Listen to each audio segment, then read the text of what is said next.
Going the distance with local sports. This is the X Sports Network.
Going the distance with local sports. This is the X Sports Network. And welcome back out to Gary Lamb Field here for Game 2 of this sectional. Mustangs win and advance to Murfreesboro. Camden Central fighting to stay alive. Michael Marks alongside Dusty Kaiser. We got them for more than 3 outs this time as the Mustangs are looking to advance to Murfreesboro. Now, a little bit of a switch up here since it's Game 2. The Mustangs are now the away team on the scoreboard. Yes. And Camden Central, the home team. And some people don't realize that, but yeah, you can't be the home team both games. Nope. When you play a doubleheader like this. And even though, the Mustangs, I guess you could say are the higher seed coming into this since they won their region, and Camden lost their region championship, it's a coin flip for Game 3. It is, yep. So it's even opportunity for everybody. And hey, I'm going to be honest here, Michael. I don't want to see a Game 3. No, let's get out of here to not send the Mustangs to Murfreesboro. I'm down with it. So on the mound for Camden Central will be Maddox Troll, number 9, right-hander, got some face paint on. He looks like he does. And the bleached hair, as I said, a bunch of them got bleached hair for, I guess, making it this deep into the postseason. Maybe that's what it is. I was going to bring that up. You said that. I'm like, man, I ain't seen that since like the late 90s. Early 2000s. Loretto did it a couple years back. It's probably been 5 or 6 years now. As the 0-1 to Seymour will be high and outside for ball 1. Umpires have rotated to a new home plate umpire. It looks like it looks like Boston. I think it is. 1-1. That's gonna skim through the wickets. Kamuzi. I had their coach giving me some pronunciation, so I will butcher that, I promise.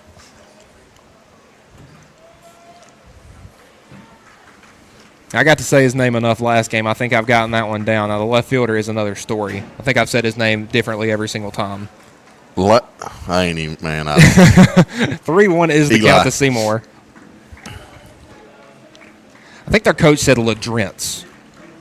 That's how you say it. That's not how it's spelled. Ladrence? Ladrence. And 3-1 outside. Seymour will see 5 pitches and walk down to first. Leadoff base runner on for the Mustangs. And if you missed our last game, Mustangs won on a walk-off single from Grant Fisher to win in a run rule in 5 innings, 10-0. Had a pair of home runs in that game, one from the man standing on first and the other one by the man on deck in Tidwell. Now to bat will be the right fielder, number 4, Cason Springer. Saw Springer at first in Game 1, and again with Tidwell on the mound for the Mustangs, some things have switched around. Quint is at short, and Raleigh Ellis will be filling in at catcher. And Springer, big hack on the first pitch, a breaking ball from Troll. Hey, Troll done a good job with Seymour. He's not going to give him anything to hit. Well, you saw the last game. What was he? I think 2 for 3. 2 for 3. One for 2, but reached on a walk. But that one hit, it was a loud one. And he's trying to keep the ball down in his zone, which I don't have a problem with. I mean, he's got to get it up a little bit. You can't just sit here and walk your guys because they get your pitch count up. Yep. So 1-1 to Springer. And, again, keep stuff low. You know, the Mustangs were doing a really good job elevating those middle-end pitches. Seymour with a decent lead. And that one's going to be popped up to the infield. Troll looking to make the play himself, and he will. 1 out here in the first. That's going to bring up Mason Tidwell. He went – got to flip my page over. Reached base all 2 for 3. Yeah, 2 for 3. Had a double that died at the wall, and then the next one might be out in the cornfield as he had a 2-run home run. Could have had 2 home runs. So he is seeing a beach ball right now as they pick back to first. Yeah, Seymour extended right there, and the Troll tried to just keep him honest. And if I'm Loretto, I'm going to try to keep the bases hot right here. Yeah, and with Troll being a right-handed pitcher, they're definitely going to be able to be a little more aggressive, not as quick of a pickoff move. And Mason will take that first pitch, breaking ball in for a strike. Nice little off speed.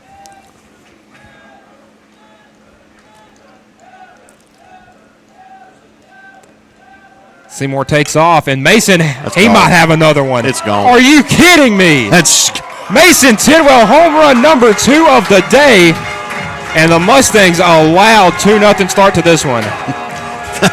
What a shot by Mason Tidwell, Michael. Troll just left the breaking ball up in the zone, and Mason jumped all over it. He bragged on that breaking ball too much the first pitch, and Mason said, well, let me send this one back to the cornfield. Yeah, the deer have something to play with tonight as they're out there trying to nibble on some corn. And a grin the size of Texas on the face of Mason Tidwell. And how can you not smile when you've been hitting the ball like he has today? Wow. What a shot. I was joking with him in between games. I was down there in the dugout trying to get the lineup and said, I guess the ball looks pretty good. And he says, I'm seeing a big one. So he's sending out. He's at least seeing a softball right now. Yeah, bare minimum, if not a beach ball. And now we got Miles Moore. He's not going to do anything less than cut loose, I'm sure. And the Mustangs left fielder will take ball 1 upstairs.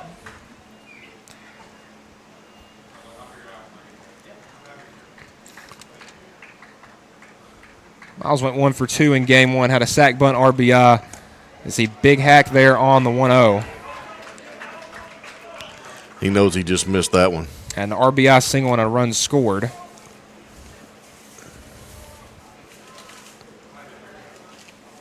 And that fastball will stay upstairs. 2-1 is your count.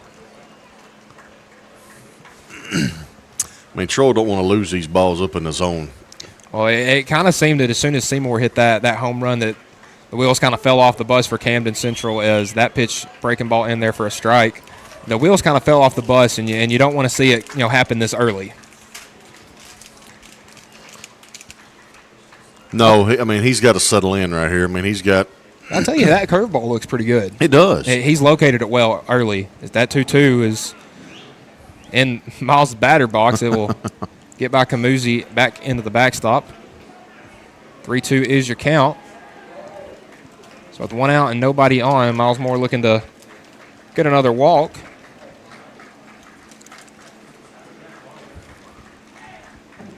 And he's going to swing that one, popped it up. It's in a little bit of it's in a hard spot to go. And whoa, what a catch by the shortstop. Trey Dooley. Dooley stretching his legs out there. Great play by the shortstop. Yeah, that one, I mean, that was in a tough spot to field, and he ran probably 20, 30 yards over there and then caught it on the slide. So heck of a play there by the shortstop, and we saw him make some athletic plays in game 1, but nothing like that. That's going to bring up the first baseman for the Mustangs and Carter Daniel. Daniel 1 for 3, had a single and a pair of groundouts in game 1. But he definitely made up for that on the mound. Went 5 strong innings, only allowing 2 hits and 10 strikeouts. Got his 100th of the season. It's the 1-0. Big hack. That was a big cut by Daniel.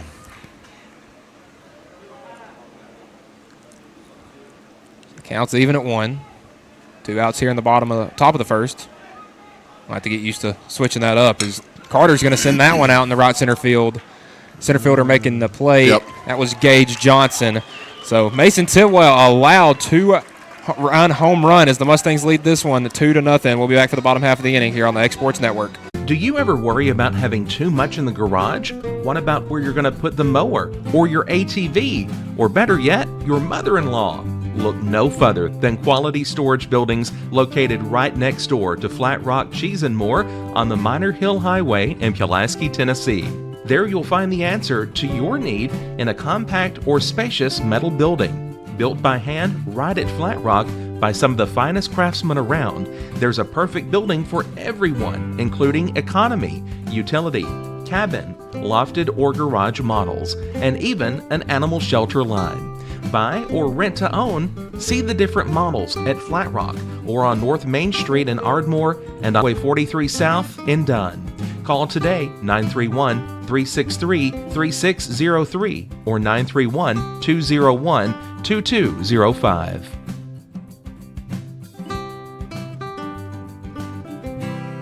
Hey, this is Phil Hooper. Get the look you want for your favorite school, church, or business with apparel from HD Ink Screen Printing in Leoma, Tennessee. Got a logo you need embroidered or screen printed? Let HD Ink give you the professional look that sets the bar in today's world. We do fundraisers and custom designed apparel and so much more. Call today, 931-201-2961, or come see us at our new shop located at 26 Ingram Road in Leoma. Remember you want and the look you deserve. This is the X Sports Network. And Mason Tidwell on the mound after he hits a 2-run home run in the top half of the first. Mustangs lead this one 2-0. And a little bit of a defensive shift for the Mustangs from game one. They have Raleigh Ellis behind the plate, Carter Daniel at first, Lucas Laxon will remain at second, Seymour at short, Grant Fisher's moved to third, Miles out in left, Traglia is still in center, and Springer has moved out to right field. But this is a defense the Mustangs Tidwell is making his first appearance in 10 days. Yeah, Loretto, they're just trying to set it up. They're trying to get through this game. They're trying to get their pitchers the least amount of pitch counts they can to save their arms, trying to get this win now. Yep. So they don't have to play tomorrow and then to move on to Murfreesboro so everybody's fresh. Camden's they got to jump on this one quick. They just can't keep getting down. Gage Johnson leading things off 0 for 2 with 2 strikeouts in the first game. And bad news for Camden, Mason is very similar to Carter in the way they pitch with a big fastball and a couple of good breaking pitches to work off of it, as that first pitch will stay high for ball one. That one's grounded to the second baseman. Took a funky hop on Laxon, and that's going to get down to right field, as there must have been like a rut in the dirt or something right there. Well, I think it actually hit the downslope coming off the grass. It may be what happened right there. That's unfortunate for your second baseman. So E4 right there. Yeah. As Johnson, leadoff man, is on for Camden Central. And listen, if they want to make a comeback, they got to get the top of the order on. That's what you got to do. You got to put the ball in play. So Trey Dooley, the shortstop, up to bat, right-handed bat. Good job by the catcher there, ball in the dirt. Raleigh has caught some as of late, has really kind of jumped in as Miles Moore tried to do some catching in the midseason. They just moved him back in the left field and let Raleigh try to do some catching. 1-0 upstairs. I say it a lot, especially on X Sports Live. Me and AJ talk about it, Michael. And you play hurt it. Catching is such an important job. And a lot of people don't realize that, but that's the leader on the field. And that one swung on and missed. 2-1 is the count as a big hack came from Dooley. I don't know. I haven't really paid much attention down at the bullpen, but I don't know, like Coach Rattle Orange County. He lets his catchers call the game. Pick back to first. Trey Dooley, 1 for 1 in the first game, reached on a walk and had one of the 2 base hits from the Lions. So looking to continue that hot streak, and with a man on and nobody out, he'd love to do it right here. And they got to be aggressive. You said they didn't get many base runners. 2-1. That's away for ball 3. In the last game, they got to take advantage of every opportunity. They had 3 the whole game. Wow. You got to take advantage. One walk in the first inning that ended into being grounded into a double play, and then 2 base hits after that, and both of those men were left stranded. And a big swing and a miss on the 3-1 as Dooley looking to tie this one up with a big swing right there is run the count full. No, good job by Mason there, just digging in, getting back in the count. Payoff pitch. Outside corner. Ball 4. And just like that, they got 2 on with nobody out, bringing up Connor Camuzzi, the catcher. Good job. Now batting the catcher, number 1, Connor Camuzzi. Camuzzi grounded into that double play that I spoke of a moment ago and also had that double, one of their 2 hits. And, again, they came back-to-back and ended up getting left at second and third. So we'll see if Mason can work out of this jam. Now, again, the Mustangs, I could say they have Quint Seymour ready to go if they need to go to the bullpen. Would try to probably warm him up in the bullpen Sure, in the top half of the inning. Yeah, probably in between innings. That first pitch in the dirt for ball 1. And first pitch to all 3 batters so far has not caught the strike zone, and that's probably the reason both these 2 guys are on. Yeah, you get behind in the count, it can catch up with you. And Mason thought about throwing to second. But yeah, I was talking to some of the Mustangs coaches before the first games, and they're not big analytics guys, but the numbers will tell you first pitch ball, that chances of that guy getting out are have gotten slim. Sure. 1-0. That one's driven out in the right center trouble. field, and that's a gapper. It will get down there in front of Springer. 1 run scores. Here comes another. And 2 are in as we have tied this one up. A 2-run double from Connor Camuzzi. That's just a great piece of hitting by the catcher, and Camuzzi, he took the outside pitch to the opposite field and found a gap.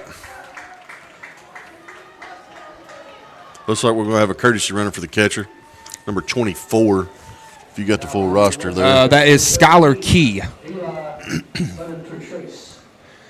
And Eli LeDrent's coming up to bat. Left fielder number 13, a right-handed bat. The lefties have had some success off Tidwell. One reached on an error and the other one a 2-run double.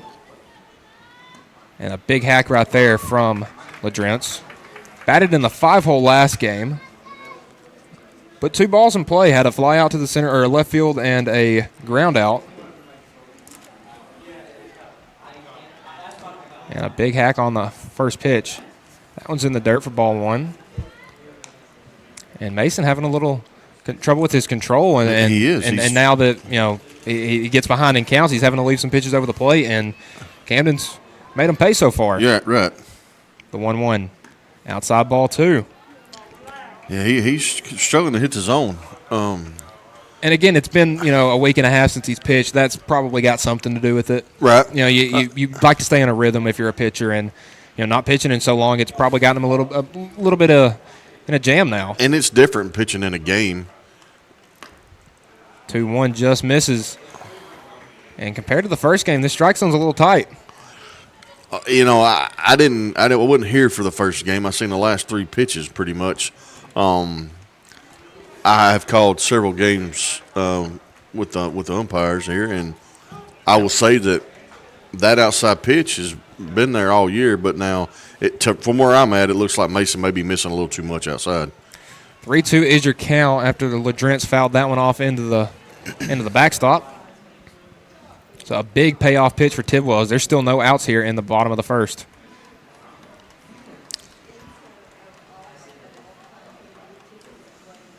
And that one is going to be fouled back out of play. LeDrent's will stay alive to see another one. I love it. Got to love the sound effects here. I love them. It makes a boring game sound fun, at least. It does. And we've got an exciting one right here so far. Knotted up at 2 here in the first. And, I love these exciting games. I mean, and the dirt ball 4. 10-0. Now, hey, it's great that you win 10-0. Don't get me wrong, but I do like a little excitement. And after allowing the first 4 base runners to reach, Coach David Weathers has called the infield in. Is going to have a quick meeting with Mason Tidwell. And usually after these meetings, the next guy is just not going to be as lucky at the plate as that is Isaac Moore coming up to bat, number 7, the right fielder. Played center field the first game, over 2 with a pair of strikeouts. And he had a lot of trouble catching, kind of slowing down for a breaking ball. I assume when you're scouting Carter Daniel, you're sitting there thinking, this guy's big fastball, it can get to 90, 91. Watch out for that fastball, and then you get a slider or a curveball at your knees, and you just swung out of your shoes. And this meeting right here is just, hey, look here, settle down, get your head right. Just throw strikes.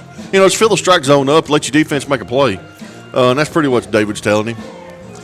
What, Mason's sophomore? Yep. Yeah, so, I mean, it's does a phenomenal job, but I'm just saying, right there, David's just saying, hey, man. And Mason's had a little trouble in this sectional series last year at Milan, pitched in that Game 3 winner take all, and gave up 5 runs in the first inning. There's still no outs here in the first. Runner on first and second. As Moore now showing bunt. Would love to advance both of those runners in the scoring position. Well, they're definitely third baseman. I mean, Clint's trying to cover second, so he's not going to be able to cover third. The third baseman's having to stay home.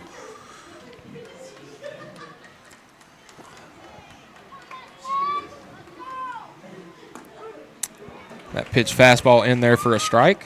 85 right there, so maybe tone the velo down a little more, try to get some better control to get in a groove. And, I don't understand that. You square bunt first pitch, and then you get one right down the middle, and you don't even move. Counts even at 1. Big hack there from Moore, and we saw that a handful of times in the last game. He's quickly down 1-2 now. And Mason, all Mason needs is an out. Yes, just an out. And strikeout makes you feel better about the strike zone. A double play or something like that makes you feel better about your defense behind you. So really any out right here is going to be big. The 1-2. See you later. Strike 3. Yes. Got him on the slider. And a big, big out for the Mustangs. Sophomore right-hander. And he had him set up there. He had more set up right there. You take that breaking pitch outside and get him to chase it. It's going to bring up the DH, Carter Maines. Big kid. Yeah, big guy. Came in and kind of closed the last ball game, so to speak. Gave up a pair of runs.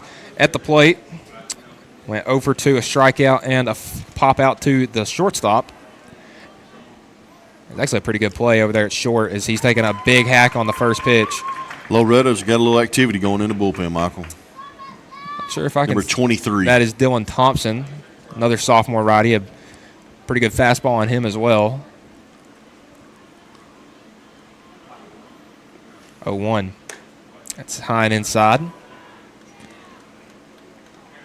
And that's just put. I don't think they're gonna, unless things get drastically worse. I don't think they're gonna. They're just getting Thompson there just in case it does get to that worst case scenario, and you got to put somebody in there.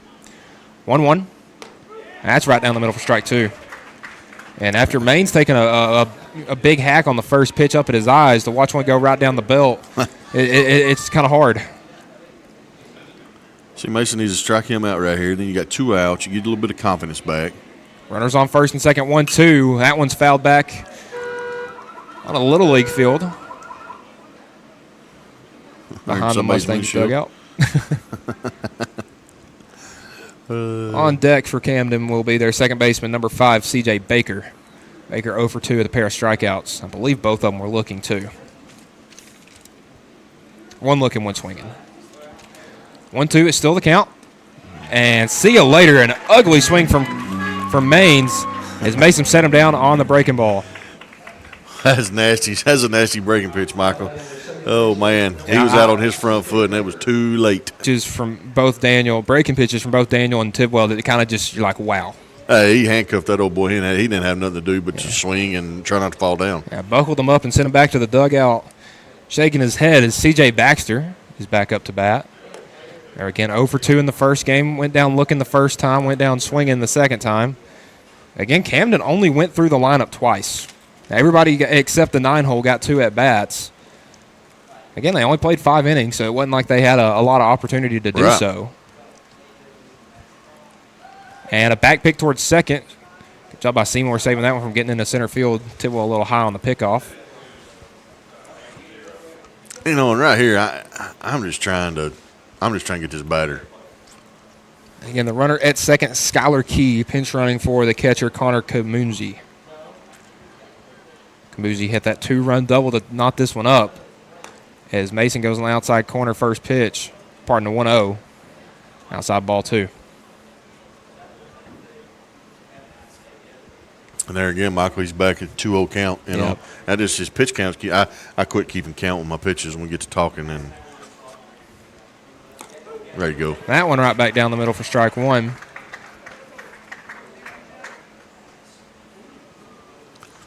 right here 2-1. You just bring the heat. And he's got the velo, and that Yes. Camden obviously was having trouble seeing in the first game. Now this guy is the 2-1 misses upstairs. This guy went down strikeout both times. He's definitely going up there to see some pitches. I mean, he's 3-1, so, I mean, he's already seen some pitches. That 3-1 in there for strike two is Baker tried to bat and go to first, and as much baseball that I've watched in the past couple of years, if you try to walk to first, if it's anything close, they're going to ring you up right here. Yep. Well, that's a strike anyways. I mean, it's on the outside. Yeah, part of the that plate. was almost right down the middle. 3-2, 2 outs. See you later, strikeout number 3. And after Tidwell allowed the first 4 to get on base, 2 runs do score, he struck out the side in order. We'll go to the top of the second inning next here on the Exports Network. Lawrenceburg Flooring and More is your premier source for hardwood, laminate, luxury vinyl tile, sheet vinyl, residential and commercial carpet, carpet tiles, ceramic and porcelain tile, waterproof floating floor, plus blinds and shutters. Lawrenceburg Flooring and More is also home to all name brands and can tackle projects big and small. Installation? You're covered with installers who've got years of experience and stand behind their work. Let Lawrenceburg Flooring and More make your design dreams a reality. 2760 Highway 43 North, or visit lawrenceburgflooringandmore.com. Are you looking for a job where you can easily balance work and home life? By becoming a local driver with Southeast Carriers, we can guarantee multiple benefits and a base pay starting at $17 per hour, along with a work-life balance so you can spend equal time on the road as with family. We also provide the latest updated equipment and technology to make your job as easy as possible. Southeast Carriers isn't just a company, it's a family, and we would love for you to be a part of it. For more information, visit our website at southeastcarriers.com or check us out on Instagram and Facebook. Going the distance with local sports. This is the X Sports Network. And welcome back. Top of the second inning. Back where we started is both teams put on a pair of runs in the first to knock this one up at 2. 6, 7, 8 will be the Mustangs this inning. Leading it off will be the center fielder, Jackson Traglia. Trag reached base once and went 0 for 2 with 2 strikeouts. Reached via walk. And so he'll take that first pitch upstairs for ball 1. Well, I'll tell you what, Loretto has a ton of left-handed batters. Yeah, and it was funny seeing that in the first game with a left-handed pitcher being in there. With a righty, it looks a little more normal. As Trag a big swing there on the 1-0. And I don't know that I've seen any of them throw it left-handed. That's a good question. 1-1. Another big swing from Trag.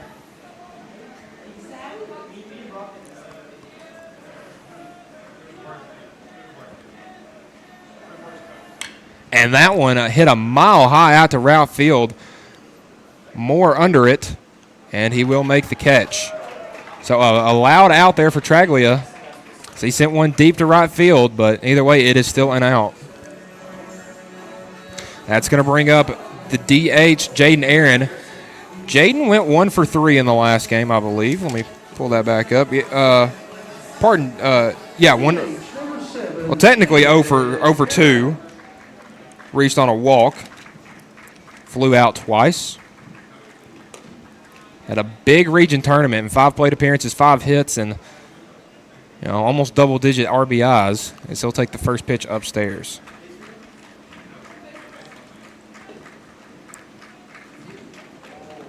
And Trull sent him a breaking ball over the middle for strike 1. Trull, he's finding the zone, Michael. And he's doing a really good job mixing up pitches.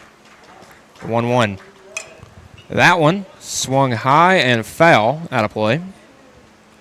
So 1-2 is your count.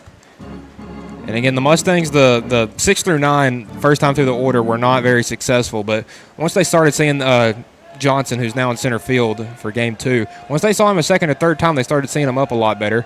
As a 1-2 breaking ball swung on and missed. First strikeout of the evening for Trull.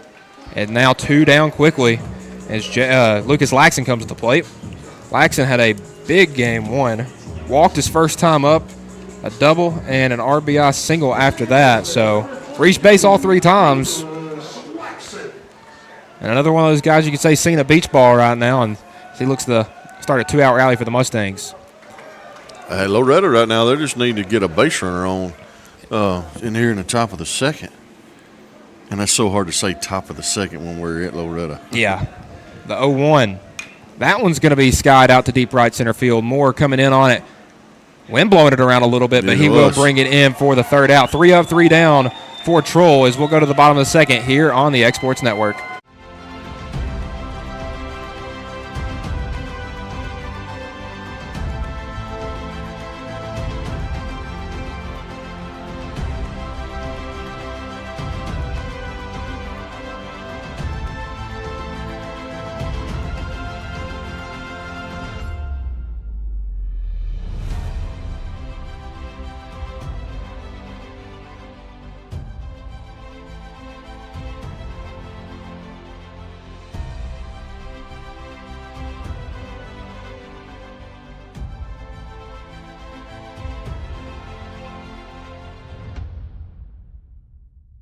You know, Storing Lee Furniture is not just some huge chain store, but we do have a 144,000 square foot showroom right here in Leoma, Tennessee. The Story family has worked together in the business for over 50 years now, and a familiar face is here to help you with whatever you need. That's what being a part of the community right here in the Tennessee Valley means. And if you have an issue, we're right here to take care of it. And don't forget free delivery. We invite you to come see us. We're Storing Lee Furniture. This is the X Sports Network. And welcome back, bottom of the second inning here at Loretto, as the Mustangs and the Lions of Camden Central are knotted up here in a big game. The Mustangs win, they go to Murfreesboro for the second time in 3 years. And if Camden loses, they go home. So Camden trying to live to fight another day. And again, if we have a game 3, it will be tomorrow afternoon here at 2 p.m. And that's a 2-hour drive for them, right? Yeah, so they're going to have to head back tonight and try to bring it back tomorrow if they can win this one. That's a big deal. You know, this late in the season, you know, you're already tired, you know. A 2-hour drive is not easy, especially when you're in high school. So 8-9-1 coming up here in the second. Leading off is the pitcher, Truel, and Mason jams him up inside. And I don't know if he was trying to pull back or not. It was kind of a funky swing. Yeah, I mean, that was ball one. He swung it, so it's a strike. But 0-1 upstairs. And that's kind of, I guess you could say it's kind of a pitcher's job. Throw a ball and make him swing at it. I pitched. I mean, that's what you do. And a big hack on a fastball right down the middle. And down 1-2 is the Lions pitcher.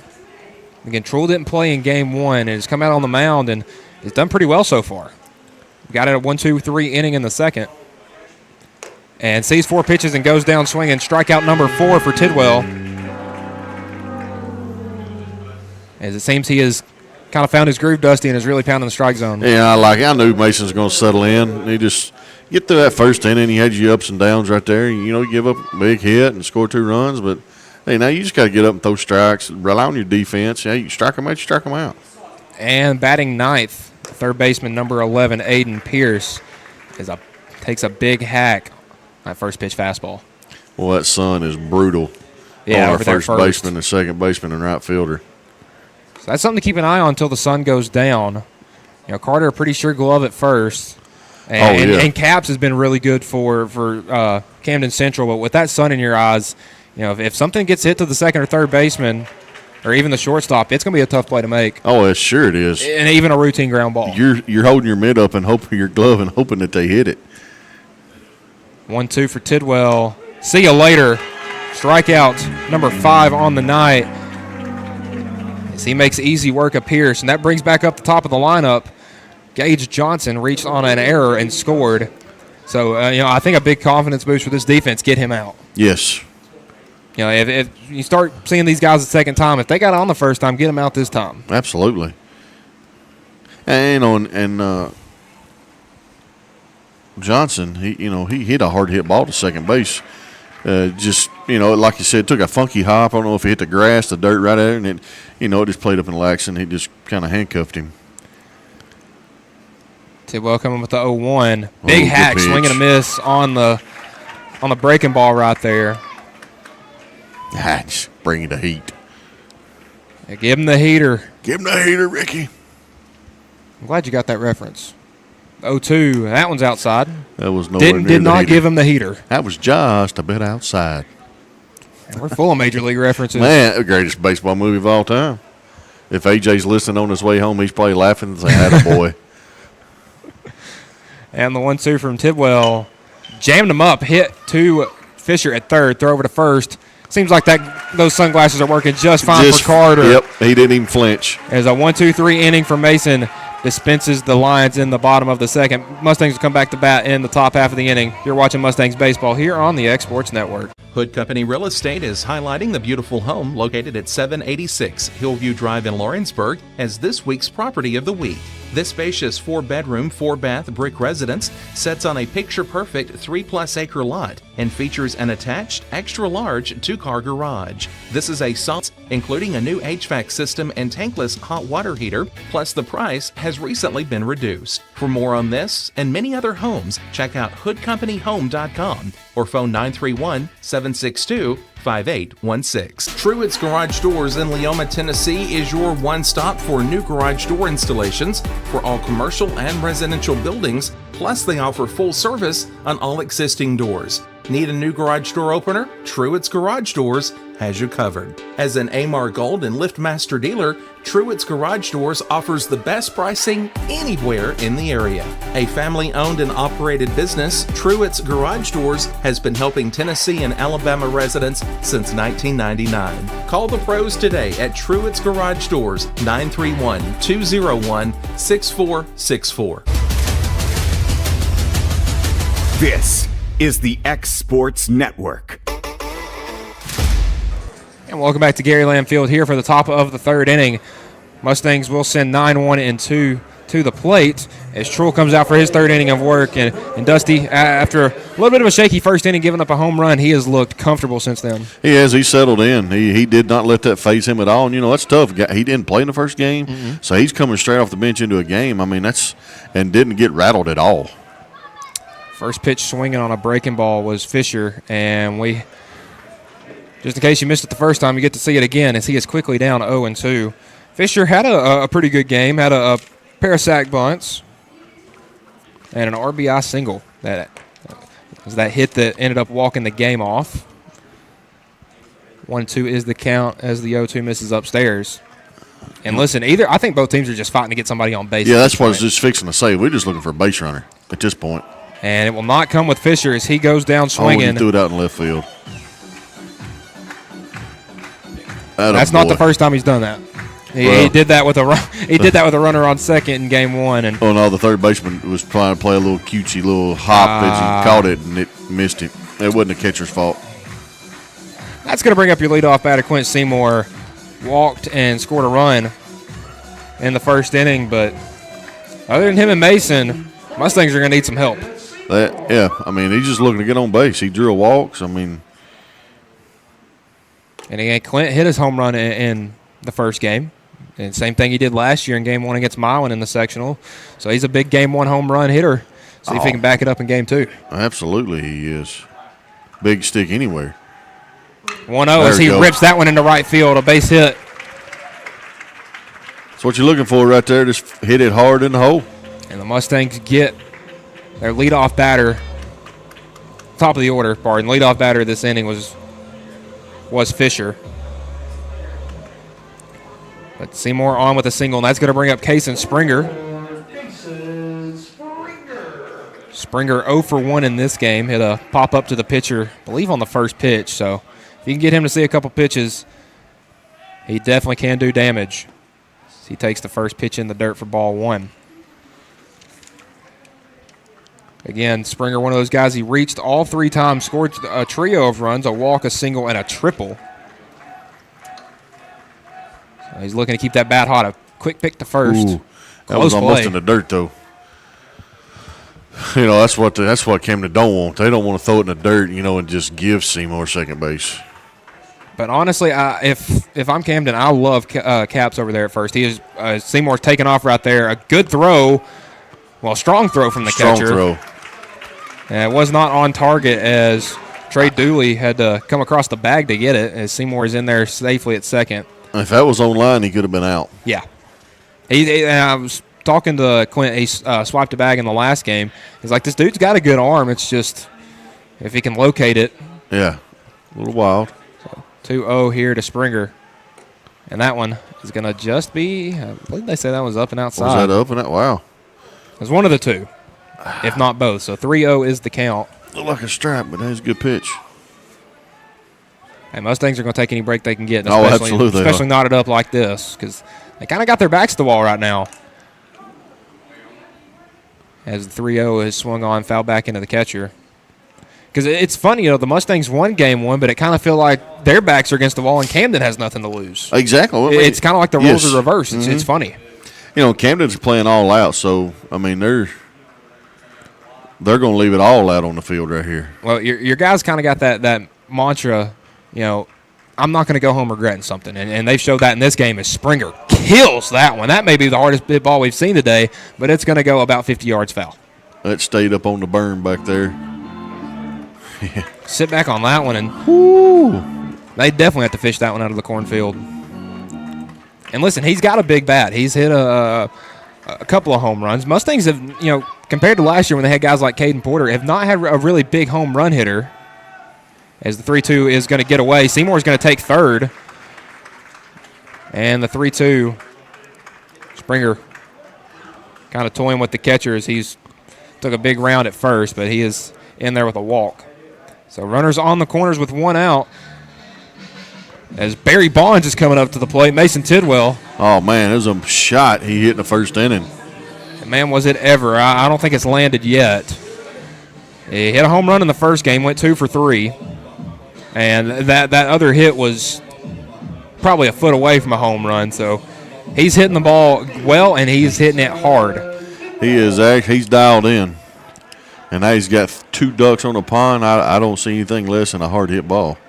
First pitch taking as they're going to let Springer swipe second. Mustangs look to put a double steal on. But, no throwdown from Camusi. They didn't bite on it. Because it kind of got him in the first game. The Mustangs did execute a double steal. 0-1 to Tidwell. He'll take that one down and outside for ball 1. And that was a big stolen base because now there's no double play that can end the inning. Nope, sure not. Even with one out, now. And kind of funny, Camden doesn't have their infield in. They don't have their infield in, and their outfield is really playing just kind of neutral. Yeah, I would say if you're Mason, I'd go ahead and put my heels on the wall. Oh, yeah. Because the way he's been swinging tonight, it's not like anything's going to drop in front of you. I'm digging in and taking a hack. Counts 2-1. He does just that. Tipped it off. He took a big hack there, Dusty. Just didn't get all that one. He was just a few seconds ahead of that one. Hit a dribble to third base coach David Weathers. Yourself. Nice, hard, easy ground ball. 2-2 is your count. And that one's outside for ball 3. And after looking so comfortable in the second inning, Maddox Truhl in danger of loading the bases up. He is, and listen, he's trying to pitch around him. I know what he's trying to do. He's trying not to leave him anything much in the zone, and that ball was just high and outside. Payoff pitch. That one's going to be foul back out of play. Yep. It's going to get out into around the lines bullpen. And again, it's kind of hard. You want to pitch around Mason, but you don't want to give up a free base. No, I mean, he's got to throw a strike, but he's got to be careful in what he does. I like that pitch right there. I like the Birkin ball kind of down and out, but he was still in the strike zone. And Mason, a tall, lanky guy, so he can get his bat anywhere he needs to. And 3-2 inside ball 4. Yep. And back-to-back walks have the bases loaded. For your cleanup man, Miles Moore to come up to bat. Miles this is a big place for Miles. Flew out to the shortstop his first time up. And, man, as a cleanup batter with the bases loaded, I know Miles isn't the biggest home run hitter. He hit one this year at Summertown. Got a courtesy runner. Yeah, you got a courtesy runner. That's Dylan Thompson running for Mason.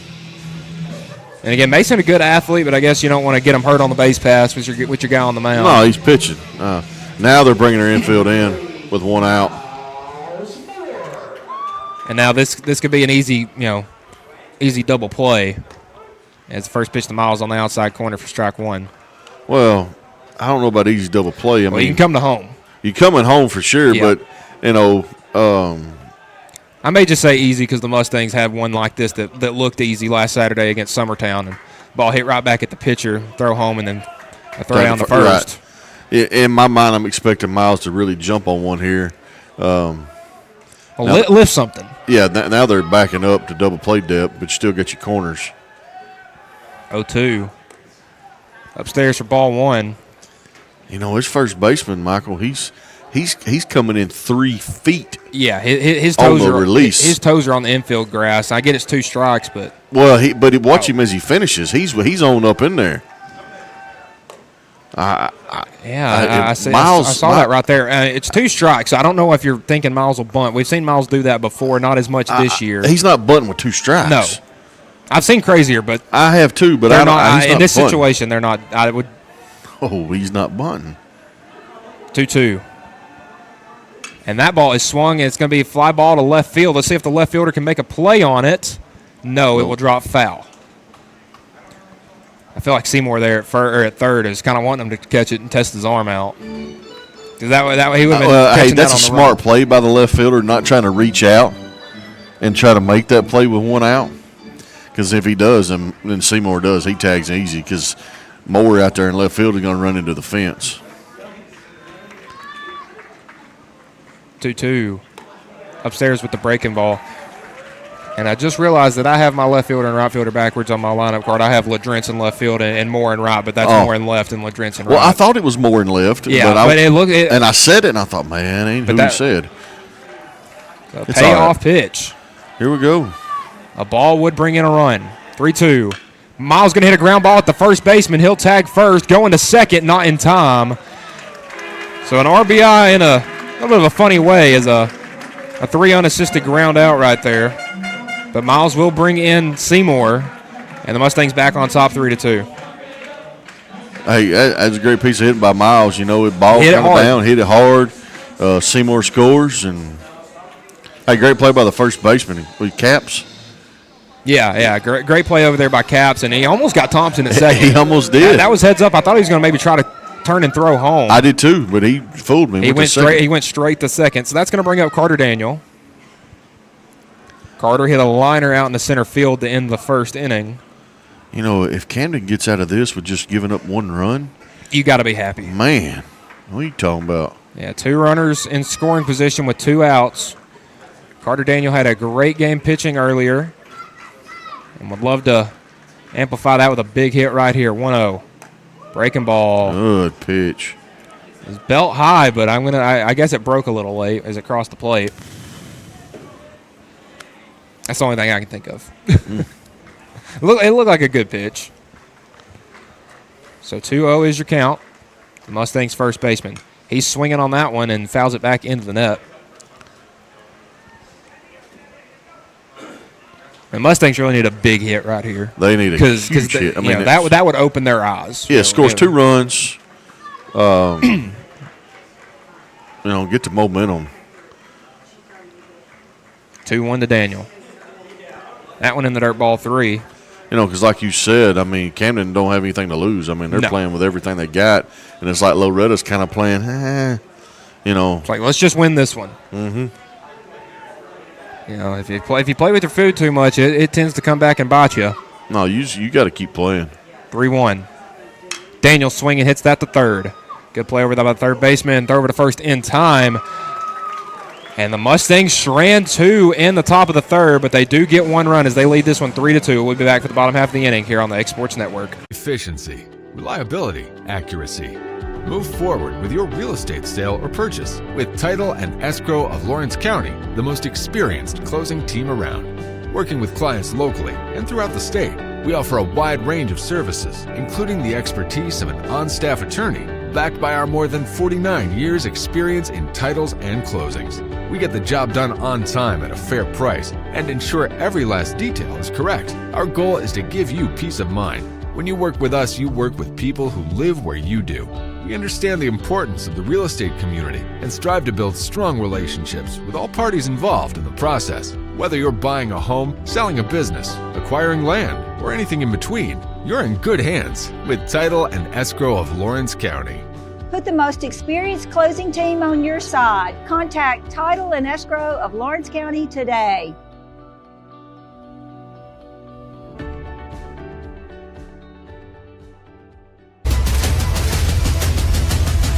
This is the X Sports Network. And welcome back to Gary Lamb Field here. Bottom of the third. Mustangs tack one on in the top half of the inning, but strand two as they had the bases loaded with only one out, Dusty. Yeah, that's a tough break for Loretto. I was hoping the Mustangs are going to at least get another run out of that, possibly two more with Carter. You know, he had two runners on right there, second, third. But, hey, hats off to Camden. Troll he stayed in there, and he fought through it and walked some batters, got high up in the pitch count. Right now, Camden, they got to do something right here. Yeah, Camden had a bit of a walk bug in their region tournament. Walking almost, I believe they did walk double-figure batters in the 3 games they played. They had a pair in the inning there, but got out of it. Hey, and that's impressive to make it this far when you're walking that many batters. Well, they lost the first game 10-3, and then came back and beat that same team, Harpeth, in the consolation game 8-1. So wow. Yeah, after losing the first game, this team is known to fight back. Yeah, I mean they're not going away. First game they got down in a bit of an insurmountable gap, and they kind of just salvaged what they could from that game and tried to carry it over to this game. As the batter, that is the 4-hole. That is, or pardon the. Let's see, we got a number. That's number 2. That's Trey Dooley, the shortstop, walked his first time up and counts quickly 3-0. And the Mustangs have pitched around him the entire day, so I don't have a scouting report. It's kind of hard to scout high school games, but I'm assuming this guy's a big bat. I'm assuming because Mason's not through anything. He's 2 at bats to him to do much. 3-0. That's going to stay high for ball 4, and back-to-back walks by Dooley. Last time the Mustangs issued him a free pass, he ended up scoring, as that's going to bring up Connor Camuzzi, as he hit a 2-run double his first time up, ended up getting stranded at second. And that's the first base runner allowed for Mason in 6 batters. He had struck out 5 in a row, and then a ground out to end the last inning, and now a walk to lead off the inning. First pitch to Camuzzi. That's going to be in there, fastball strike. Good pitch. No activity back in Loretto bullpen. There's nothing going on. Yeah, I think those 5 straight strikeouts kind of calmed Mason down. It did. Quick pick to first.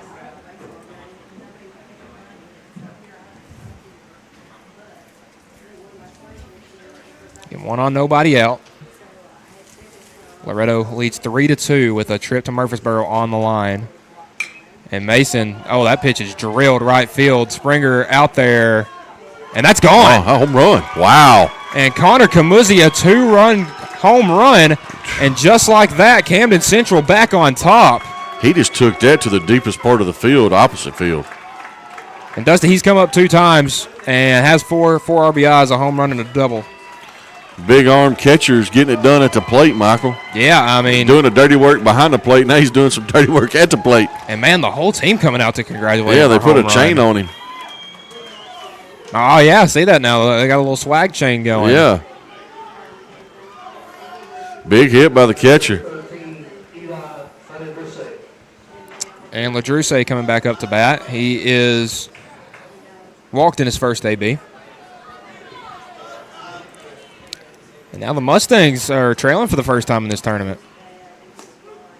First pitch from Tidwell in there for a strike, 87. So he's turned it up a little bit since the early innings. He got a little mad right there. And I mean, you're supposed to. I mean, and it's never good to give up a home run.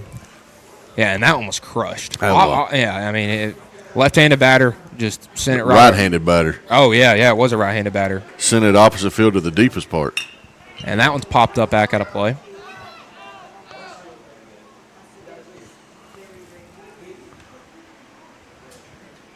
So Dusty in one swing, this one just got interesting. And that free pass came back to bottom in the bottom. It did.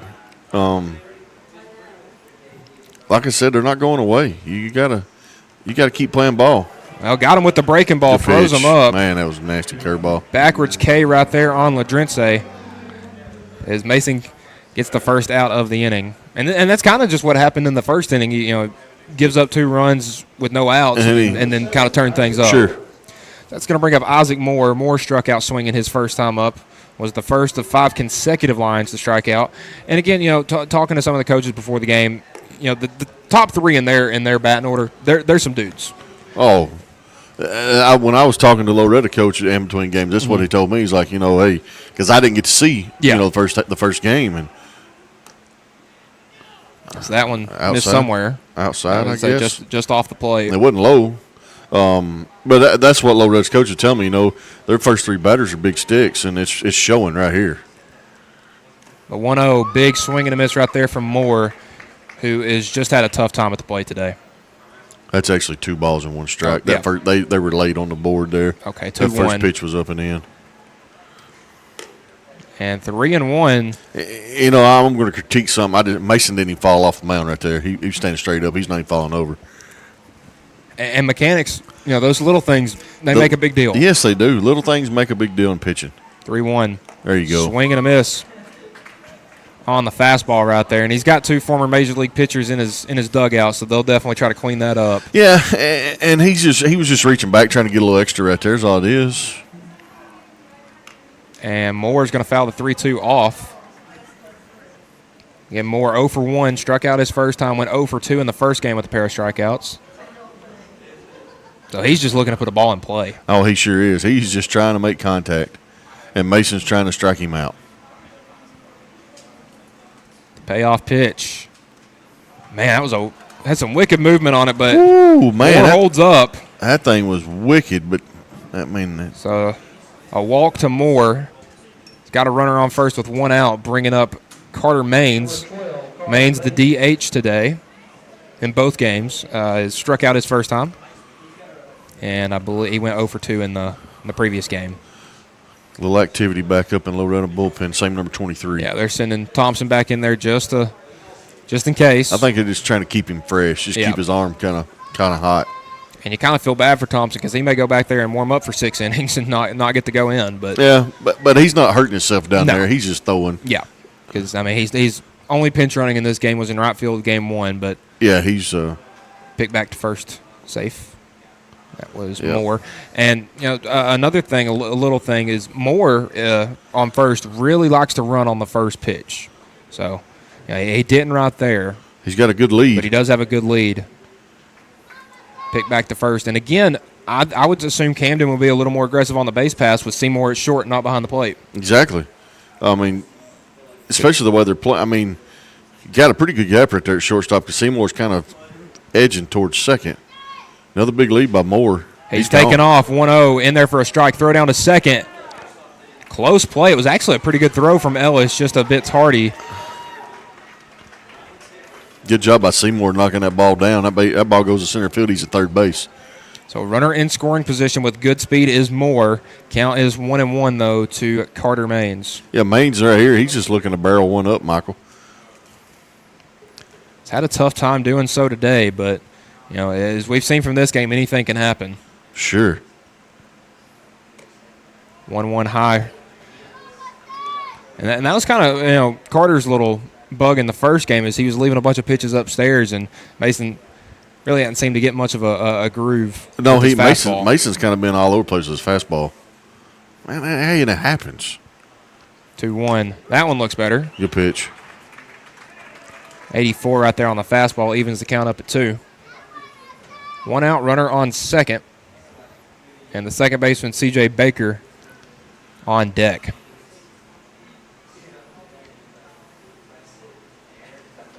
Tidwell comes with the 2-2. See you later. Strikeout number, make it 7 for Tidwell. I believe you're right. As he has dispensed Maines twice on the strikeout. And C.J. Baker coming back up to the plate. And Baker 0 for 1, struck out his first time up. Went down looking once and went down swinging once in our previous game. Strikeout Struck him out once already. But that runner on second does have good speed, so. Oh, he does, but, I mean. With 2 outs, you kind of just want to focus on the guy. You just want to get plate. this out right here. The first pitch was upstairs. As Tidwell comes back with the. Taking a couple peeks over at second, come back with the 1-0. That one in there. I thought he was going to pick back. When you peek 2 or 3 times, usually they'll look back once just to keep you there. But he, took a second and third peek. Or you step off, make him return back. Yeah. 1-1 to Baker. He is running for third. It's going to get away from Ellis. And man, if Moore swipes third easily. And I don't even think if Raleigh had time to catch it and throw he wouldn't have had him. Nope. So Tidwell misses in the dirt right there. Count is 2-1. And a big insurance run for Camden Central at third and Isaac Moore.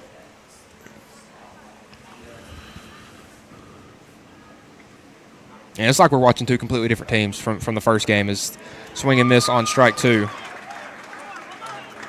On strike 1 for strike 2, pardon. Counts 2 balls, 2 strikes, 2 outs here in the bottom of the third inning. Camden Central with a 4-3 lead. Swing and a miss right there on the fastball for Tidwell. He is set down 8, but Camden Central puts 2 more on the board. Is after 3, they lead this one 4-3. Mustangs will come back up to bat next. You're watching Mustangs baseball here on the X Sports Network. From our humble beginnings to today, Parks Lumber Company has continuously served Lawrence and surrounding counties for over a century. Although we started as a small lumber yard in 1896, we have grown to include everything you need to make your dream project come to life.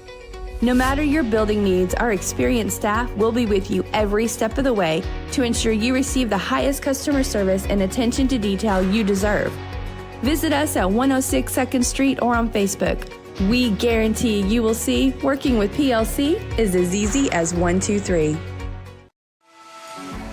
For decades, First Class Charter has provided high-quality motor coach transportation services to the Tennessee Valley. With numerous safety and cleanliness accreditations, First Class Charter is ready to make your group trip a reality. Contact us today by visiting firstclasscharter.net. First Class Charter, the official motor coach company of the North Alabama Lions. Do you have a small farm, a big farm, or just critters in the backyard to feed? If you answered yes to any of those questions, then you need to make the short drive down to A&B Feeds in Etheridge, Tennessee today. Owner and operator Jamie Ayers has you covered and will treat you right. That's A&B Feeds in Etheridge, Tennessee.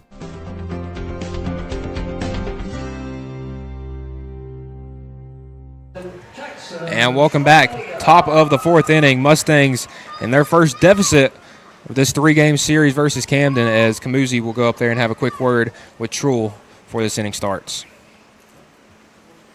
Again, Camuzzi, the 2-run home run is what gave the Lions the lead in the bottom half of the inning.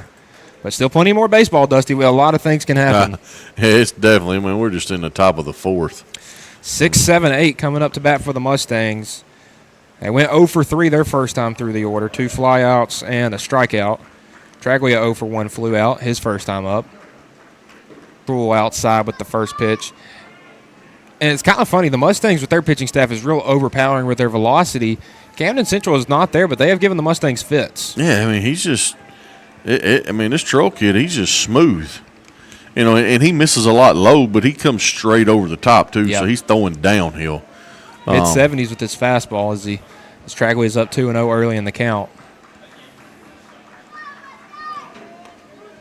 And he'll take the breaking ball. Man, that velo change, 51 right there on the curveball. It's 25 mile an hour. Yeah, I mean. Hey, that'd keep a hitter off. I don't care if you ain't throwing a curve. You're just throwing it straight down the middle. 2-1. Traglia will take that breaking ball. So 3-1, and the Mustangs dying for a base runner. Oh, they sure are. That ball must have hit the corner of the plate. That's what I'm thinking. Because it just died. It did, and it went up 40 feet in the air. Yeah, 3-1. And that one's ripped to the first baseman. Caps an easy play. He'll trot over to first. 3 unassisted right there. And that's the first leadoff man down on and out. It seems like that's happened almost every inning for the Mustangs. It has, Michael. They're struggling to get this first batter on.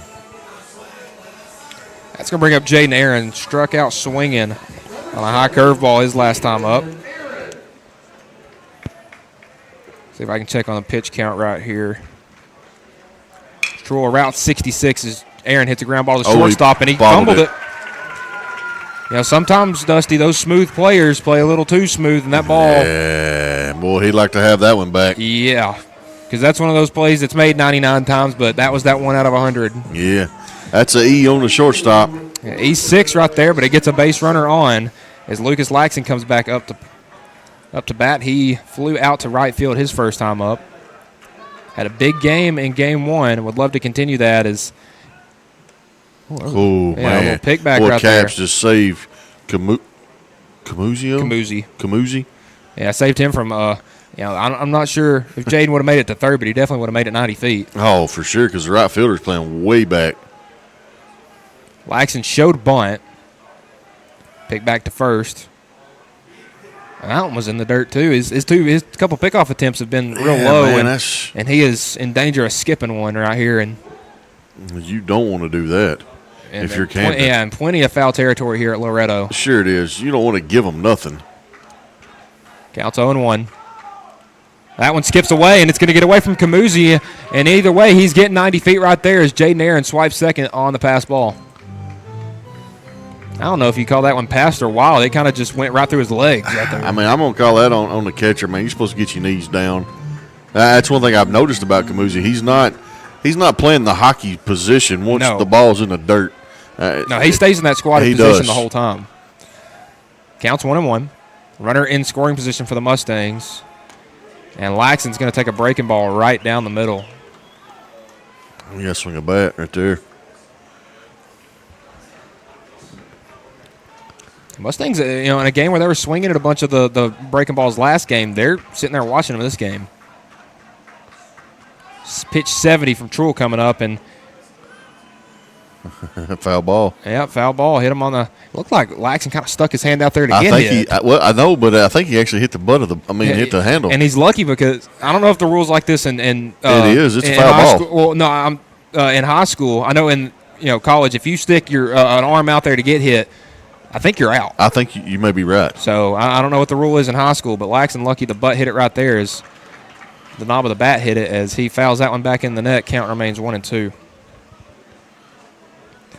I didn't hear you in the first game because the game had already started, but, man, this field looks great. Yeah, I would say the coaches and the players have been helping as well. They do a phenomenal job down here. So the facilities here they look great. For a 2A school, this is amazing. It is.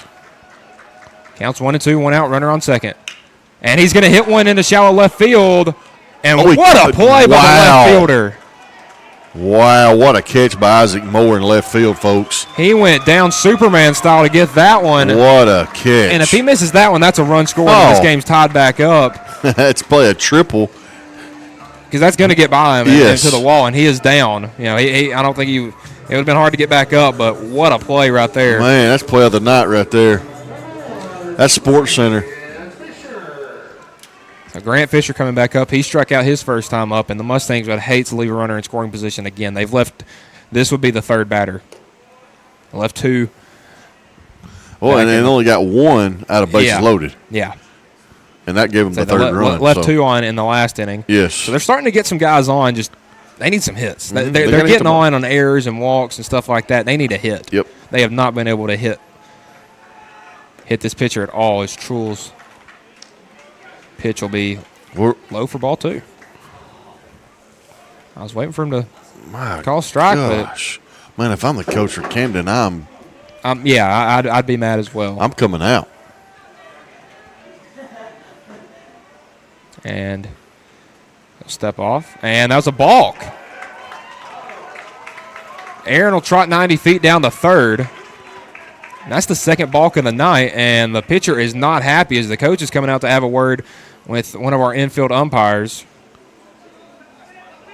And gave him a pretty visible explanation on what he was doing, and what the umpire was doing is a balk. I don't know if the pitcher was doing it. I don't know if the pitcher was doing it. And that's on us for not watching, I guess. But we're over here talking, and we're trying to see other things. But, man, that's a big-time mistake. If if the run scores right here, it's a huge balk. 2-0. That's in there for strike one. That's got the Camden fans and Doug got a little riled up. And count is 2-1 to Fisher. He's going to hit that one at the shortstop. Dooley doesn't fumble this one. Throw over to first in time. And a big way to get out of the inning right there is Aaron is stranded at third. And Camden will go in the bottom of the fourth, leading this one 4-3. You're watching Mustangs baseball here on the X Sports Network. The Hidden Garden, located just off the square in downtown Lawrenceburg, is your hometown oasis for massage, aesthetics, full hair and nail services, and body waxing. Gift certificates are available, and be sure to follow them on Facebook for their specials. The Hidden Garden, your peace, your place.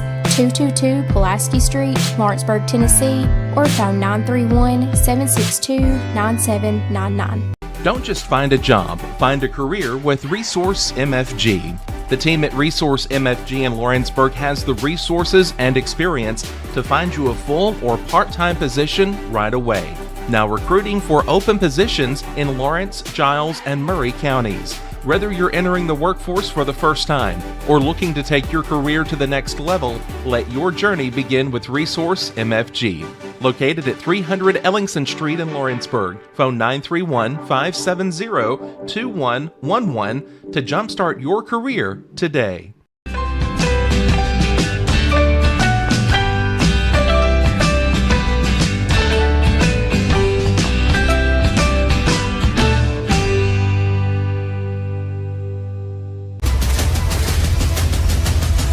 This is the X Sports Network. And welcome back as Ellis is down behind the plate. What happened?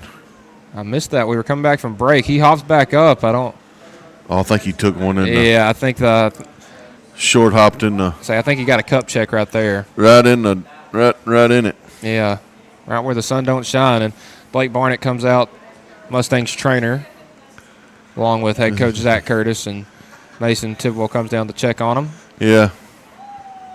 Atta boy. So he gets back up, and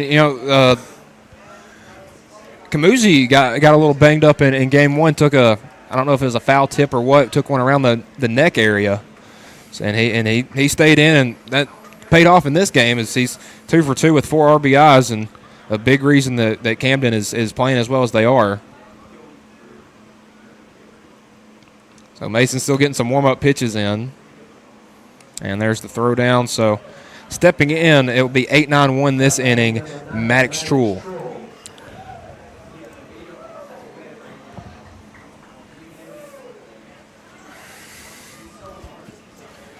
Truhl 0 for 1. Trying to get something going here in the bottom of the fourth? Bottom of the fourth, yeah.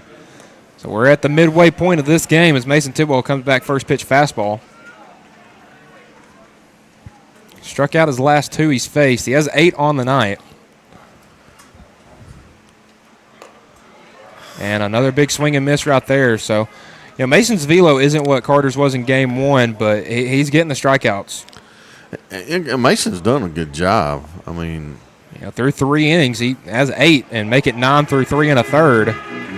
Is the only other out in this game was a ground out to Grant Fisher at third. Yeah. Number 11, Aiden Pierce. So that's going to bring up Pierce. He struck out as well. The only people that haven't struck out in this game are the top 3 in the order. And they're the ones that's got 4 runs on the board as well. Exactly. First pitch, that's going to be hit over the head of the shortstop into center field. And a base hit by the 9-hole guy, Aiden Pierce. And that's exactly what the Mustangs did not want right there, Dusty. No, they didn't want that. I mean, that's great piece of hitting. I don't want to take anything away from the hit, but, yeah, that's not what Loretto wanted. They wanted that 9 batter out. They wanted to start the top with 2 outs. So that's going to bring back up Gage Johnson. Johnson is 0 for 2, reached base and scored a run on an error his first time up, grounded out to the third baseman his last time up. And Grant Fisher is on the infield grass, and they're going to back him up a little bit. Not sure if we'll see Johnson bunt or not. He's in center field, so he's got good speed, and he fielded his pitching position very well. He's bunting. Beautiful bunt. Tidwell fields it, fires over. Oh, no. Missed everybody. Threw it into right field. I don't know where it's at. It's down the line. Wrapped up. And runners at second and third, and another reaching on an error from Gage Johnson, and Dusty, nothing's going right for Loretto right now. No, it's not, Michael. That's a throwing error. It's on the pitcher right there. And listen, Mason's had a bit of a airmailing problem. He's left some pitches high, and even when he's over at third, there's been a couple of times that he's thrown and Carter's had to jump up and get it and come back down. That's one of them. But you're right. He's been leaving his pitches high. If he's been missing, it's been high or outside. So it's a huge spot for Camden, but it's also a huge spot for Loretto trying to get out of this inning with just one out. Dooley has walked twice today, scored a run his first time, or pardon, both times actually. Yeah, but look what you got on deck in Camusi. Yeah, you're in a bad spot right here. I mean, you got to get an out. You got to get an out right here.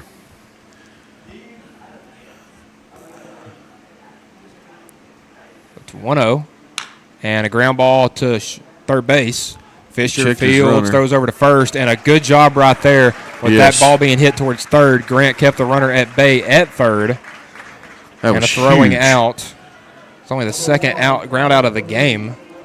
And that's going to bring up Camusi. And, I was about to ask you if you get an out right here, do you intentionally walk Camusi and put him on first? That's a great job. That Eli Ledrent's coming back up to bat, and today, Dusty, he's 0 for 1 in this game with a strikeout and a walk. In game 1, he was 0 for 2 with a fly out and a ground out. So he's gotten out about every way you can. Yeah, I mean, your 5-hole hit is 4-hole hitter, 5-hole, 5-hole hitter here. I mean, Skylar Key coming back in to run for Camusi. He's going to try to do something here. He's got to. What Loretto don't want right here, the outfield's playing kind of deep. Yeah, that's what I was. You don't want that little punch of Judy over the infield right here. Well, the outfield's also playing, or the infield's playing pretty deep. They are playing deep. Well, Drent's did hit, and I don't blame them for playing the outfield deep, as there's that little dribble you're talking about. And Carter Daniel making the play over there at first for out number 3, and Camden strands them loaded. Maybe that's the jump the Mustangs need going into the top of the 5th. Great job by Carter Daniel. Here on the Exports Network. A local law firm respected throughout the state. Generations of clients have turned to Boston, Holt, and Durham since 1948. We assist individuals and businesses with their legal needs, including real estate, property closings, personal injury, employment discrimination, and family law. Our clients get the personal attention and convenience of a hometown law firm with the resources and ability to handle any case. Come see us at Boston, Holt, and Durham. Here at Heritage Automotive, experience the difference with our great sales department, service department, and parts department. Now offering up to $10,000 off on all Chevy and GMC Model 1500s. And we have over 30 lenders with some of the best rates in the market. Hi, it's Tag with Heritage Automotive, and we want you to know when it comes to your vehicle, you deserve help, not hassle. With our 30-plus years of experience of being your local dealership, we're here to serve you. So whether it's routine maintenance, mechanical repairs, collision repairs, we're here to help. So give us a call today to schedule your service. Heritage Automotive. Expect more, experience the difference.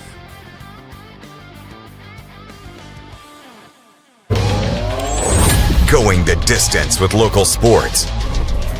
This is the X Sports Network. Mustangs defense gets them out of a bases-loaded jam as 1, 2, and 3 are coming up to start the 5th inning. Michael Marks, Dusty Kaiser here. Dusty, Mustangs down 1, and if you want somebody coming to the plate, it's Quint Seymour. He's your leadoff batter, but he's got to get something going here. Seymour has reached both times, a walk his first time and scored a run. The next time up, a single. So Quint has reached both times, and I would assume that Maddox Truel knows that as he goes first pitch outside. Yeah, I mean, it's another one. They're not going to give him anything to hit. 1-0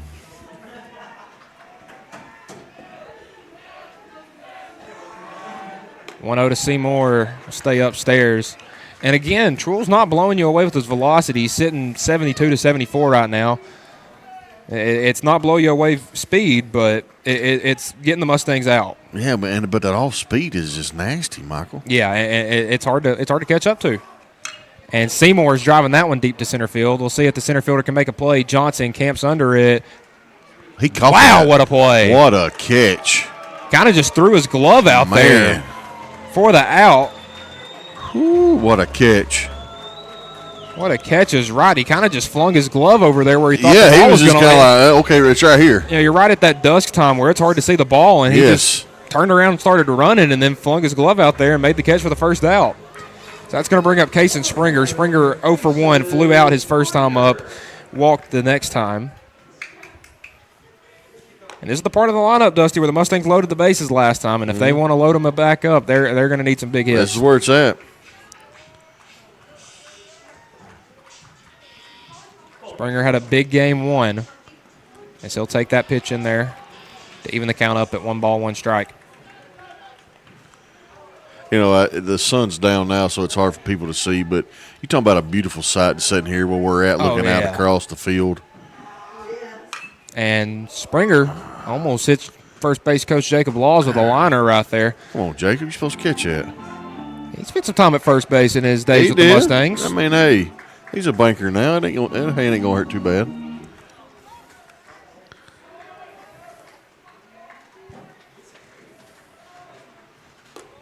And I've just been shown a stat, Dusty. This kid on the mound, 4-0 with a .90 ERA. Now, they said the guy they threw the last game was their ace. I was fixing to say, you said that was their ace last game. I mean, .97 ERA is not too shabby for a 2 guy. The 1-2 right here to Springer, and fouled that one off to stay alive. You know, especially, and I'm not knocking it, but like somebody throwing in the 70s, low 70s. Yeah, to have an ERA like that. He's only a sophomore. This kid's 15, 16 years old. That's a big kid. Yeah.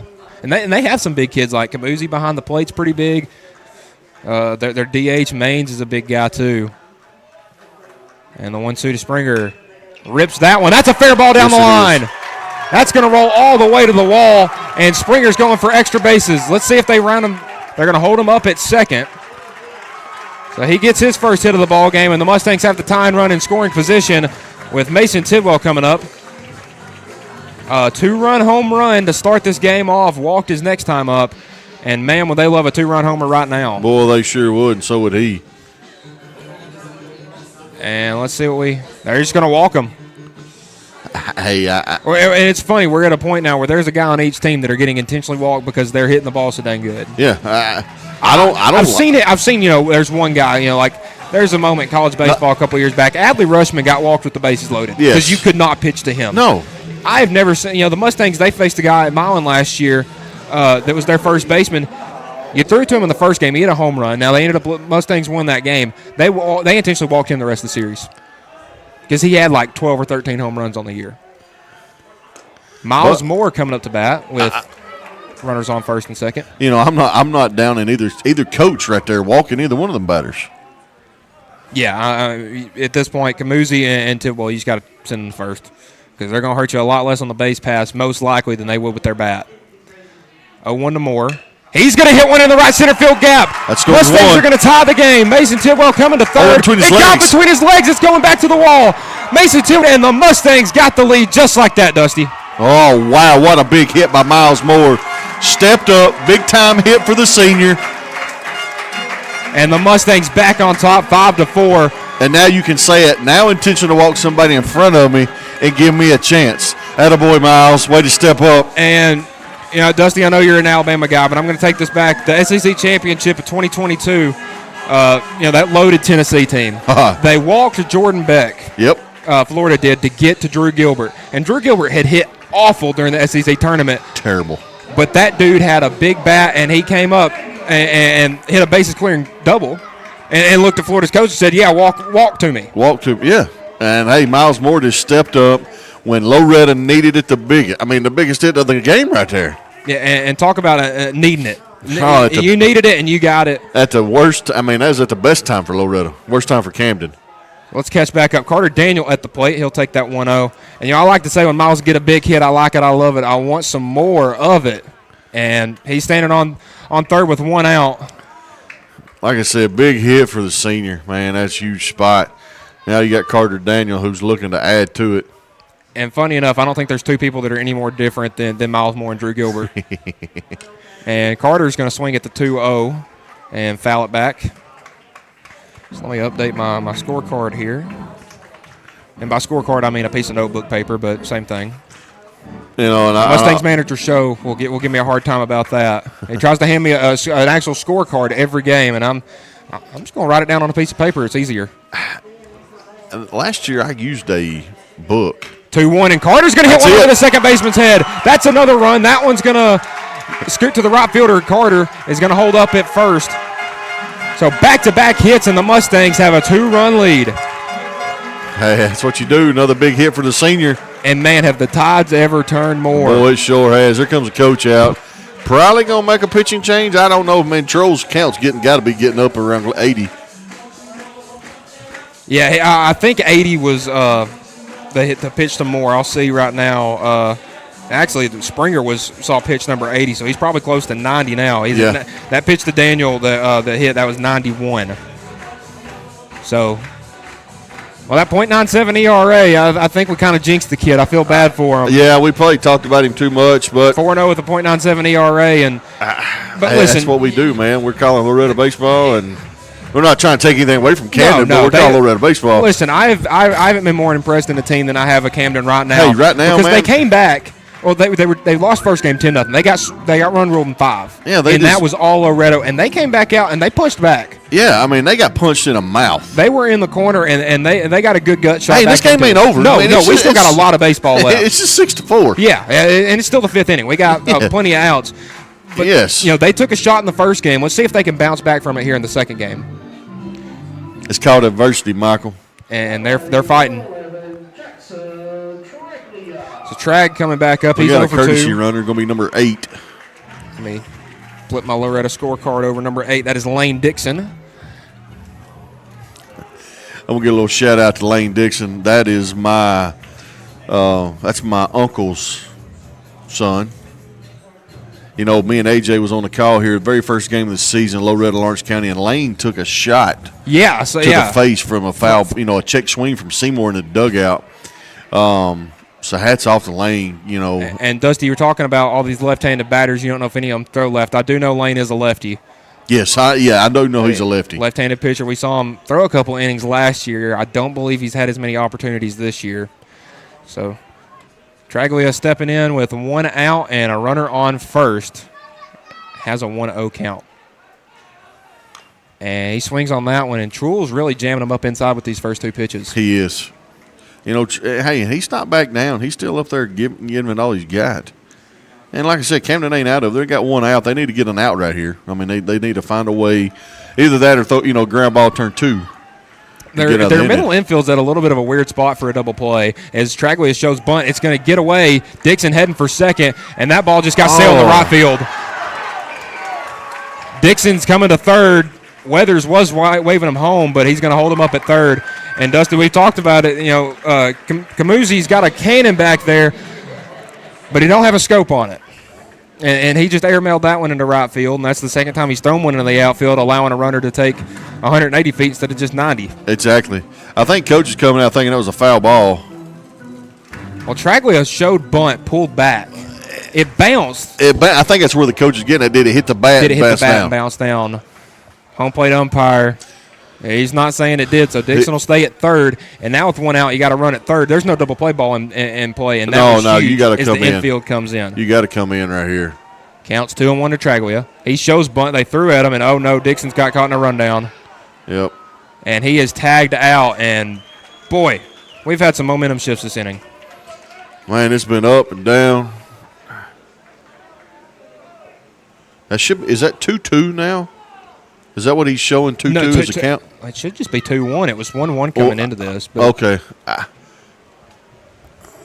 Yeah, I don't know. But Dixon tagged out, so now base is empty with 2 outs for Traglia.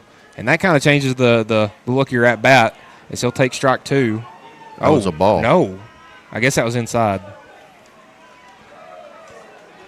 So pardon, 3-1 is your count.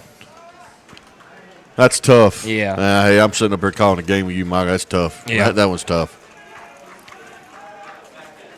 3-1. Outside ball 4.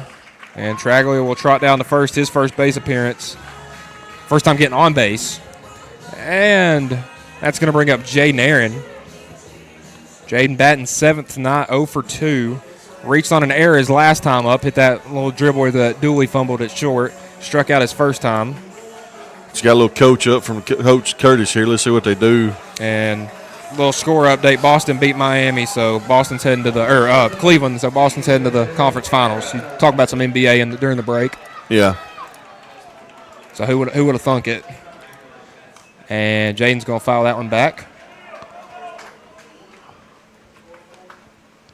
I won't get into no NBA talk. I'll get fired up. LeBum. Well, he's not in it anymore. I can't. I love it. It feels a little different not having guys like Curry and Durant and LeBron. It does feel different. But, I mean, they're still keeping LeBron in the spotlight. Now they're talking about his son going 1. So now father and son will be both drafted first and get to play together. And come on. Some GM's going to get fired if he does that. Oh. 1-1 is the count to Aaron. And he's going to hit one at the shortstop. Dooley ain't going to fumble that one. Fire over to first in time. Out number 3. Mustangs put up a big 3 runs in the top half of the inning as they now lead 6-4. We'll be back in a minute here on the Exports Network. If you're stuck, then you're in luck. Call Tyler McDowell with In-Service Towing. 24 hours a day, 7 days a week for quick, reliable service. When you find yourself in a bind, In-Service offers full-service towing and recovery services as well as vehicle lockouts, jump starts, and emergency roadside assistance. Family-owned, family-operated. When you need a hand, call In-Service Towing or ask for them by name. Serving Southern Tennessee and North Alabama. Phone number 931-843-9098 or visit inservicespecialties.com. Make your lawn a legacy. At Legacy Lawn and Landscapes, we put more than 16 years of experience into your goals. We won't meet your expectations, we'll exceed them. We offer consultation, installation, maintenance, hardscapes, construction, and land clearing services. Owner John and Jamie Brewer with their team are dedicated to providing the highest quality landscape services to commercial and residential clients in Middle Tennessee. Service, teamwork, results. That's how you leave a legacy. This is the X Sports Network. And welcome back. Bottom half of the 5th inning. Mason Tidwell still on the mound. And Michael Marks here along with Dusty Kaiser. Mustangs put up 3 in the top half of the inning, and now you need a big inning from your arm and Mason Tidwell. Mason Tidwell's guy. I mean, we've been seeing Thompson throw the last couple of innings. Yeah. So, I mean, in all honesty, in this game right here, how deep do you let him get? If he walks a couple batters, you start. Because this is, this is high intensity. This game, Mustangs jumped out to a 2-0 lead. Sure. Camden County came right back and scored 2 in the bottom half of the first. Mustangs put up 1 in the third. They get that 2-run shot from Camusi in the bottom half of the inning. Does Camden County? or Camden Central. They had the lead, and the Mustangs put up 3 in the 5th. Yes. And it seems that teams have been scoring every other inning. So we'll see what Camden's right here. And I mean. And the thing about Camden is they get runners on base. They've been able to move them around. Yes, they have worked the bases very well. So Tidwell coming back out for his 5th inning of work. Through 4 innings, has a handful of strikeouts. Let me tally these up. I'm at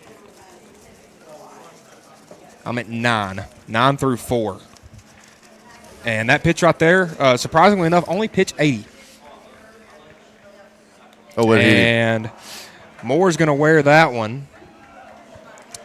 Or pardon, that is that's Moore. Isaac Moore. That's Isaac he just Moore. wore that fastball, and he ain't happy.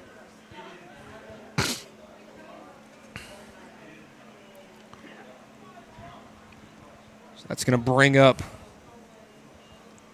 Carter Maines. Maines 0 for 2 strikeouts.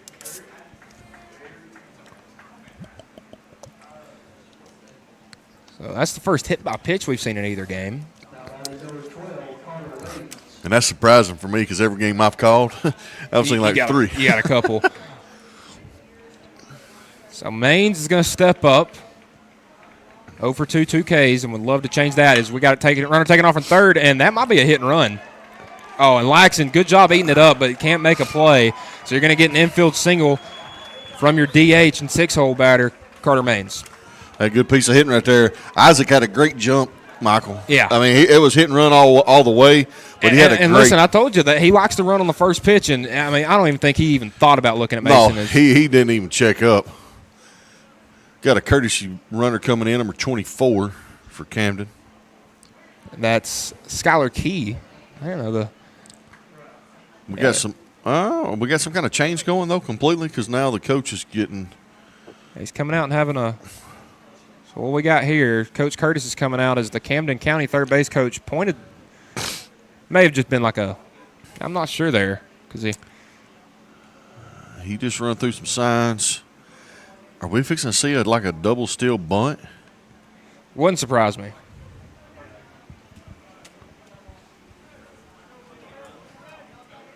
It wouldn't. I mean, it wouldn't surprise me. They're doing anything right now to win this game, and with 2 on and nobody out. I mean, I feel like we've seen this a plethora of times. I mean, if you could bunt one down the first baseline, you know you're going to get your runner to third.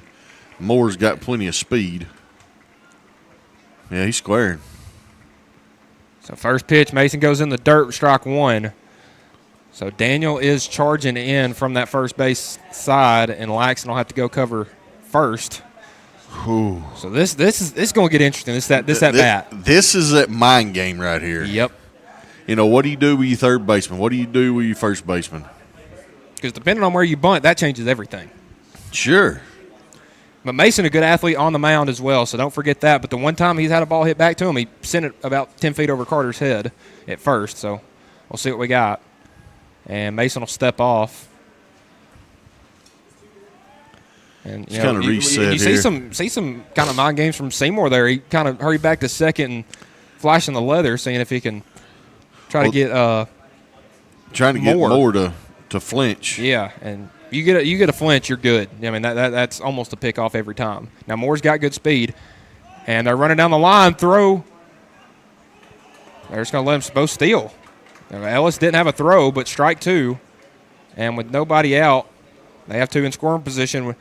Tying run on second. Again, this is C.J. Baker back up to bat. I don't know if I said that earlier. He's 0 for 2 with 2 strikeouts, but the last guy that was up 0 for 2 with 2 strikeouts got a base hit, and he's not standing on second now.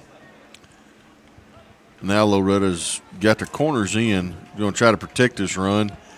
I don't know that I wouldn't have pulled my middle field. Yeah. And swing and a miss, strike 3. Big out right there. Baker goes down swinging the third time. Is that number 10? That is number 10. So he's hit double-digit strikeouts in 5, as did Daniel. Again, the scoreboard looked a little different last game. So I really do think they're trying to stall to warm up. I believe that's still Taunton on their throwing. I think it is. But again, 1 out. Reynoldson up to bat. It's the first time we've seen him this afternoon. And he'll take that first pitch upstairs.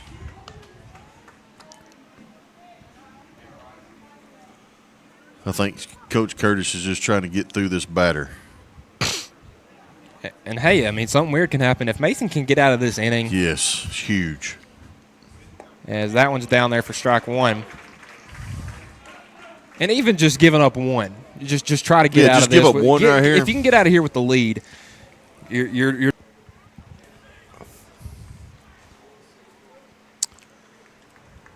But you don't want a tie ball game coming out because Camden just ain't going to. They're not going to walk away from this one. Yep, I mean, they're not going away.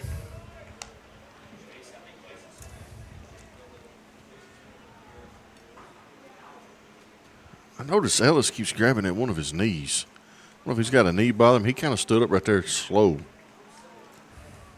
2-1 in there for strike 2. Big hack. Velo's a little down, 83 on that fastball, but he still blew it right by Reynoldson. And it's kind of hard when you have it. You're in the bottom of the 5th of game 2. You haven't seen the field yet, and you come out there and you're facing 83, 85, something like that. That's a tough spot. 2-2.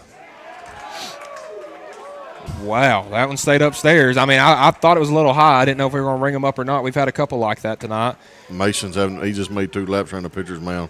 he's got to be careful right there because you don't want to make the umpire mad, and then you don't get anything. And these are umpires the Mustangs have had all year, so we'll see what we get here with the payoff pitch. Hit too short. One run will score Seymour, fire across the mound in time. So the run in Moore will score, advancing to third. That is Maines. I believe we had a pinch runner for him. We had a pinch runner. And Maines was the DH, so that's a sub. You can only courtesy run for that's a pinch runner, not a courtesy runner like you can have for the pitcher and catcher. Sure. So they just done a swap right there. Like they just took him out of the game. 6-3 on the putout brings up Aiden Pierce. Pierce hit a single his last time up and would love another one right here. As Tibble first pitch breaking ball just missed. I tell you, this Mustang crowd's a little agitated because we've talked about some calls going the other way for Camden County, and now it looks like that pitch that strike zone, Dusty, is about the size of the ball. It's really narrowed up a little bit, and I'm trying not to harp too much. But well, you'd think later in the game it'd open up a little more, but it has done the opposite. As it's 1-1 here, and a big swing and a miss right there. 2 in a row. 84. And, Mason's come upstairs 2 straight pitches. What do you think coming here with the 1-2? I'm staying with it. I've been saying it all night. Just stay with the heat right here. He's not catching up to it. He's late. Don't worry about no hook, no off-speed crap. Just blow it by him. And that's what he done. He just threw it high. I don't know if that said 88 or 89. He really let that one rip. And then, that's why it missed by so much. But hey, great job by Ellis just getting up there to get it. Yeah, and that's the big thing. Raleigh cannot let a ball get by him. No. Right now. That is a big no-no. No, and I think that's game. one reason why he's not throwing that hook. He's been kind of throwing it in the dirt. 2-2. Got him on the outside corner. Struck him out. Stranded in a runner at third. Camden Central does get one, but the Mustangs still lead 6-5 going into the 6th inning. You're watching Mustangs baseball here on the X-Sports Network. Got primary care? Find your way to better health with primary care by One Stop Medical. With decades of combined experience, you'll find a one-on-one relationship just like the old days, but with the convenience and technology of today. When One Stop Medical does primary care, it's the best. Call today for an appointment and find your way to healthy living. Serving Lawrenceburg, Pulaski, and Hohenwald. Phone 931-244-8220. Primary care by One Stop Medical at its best.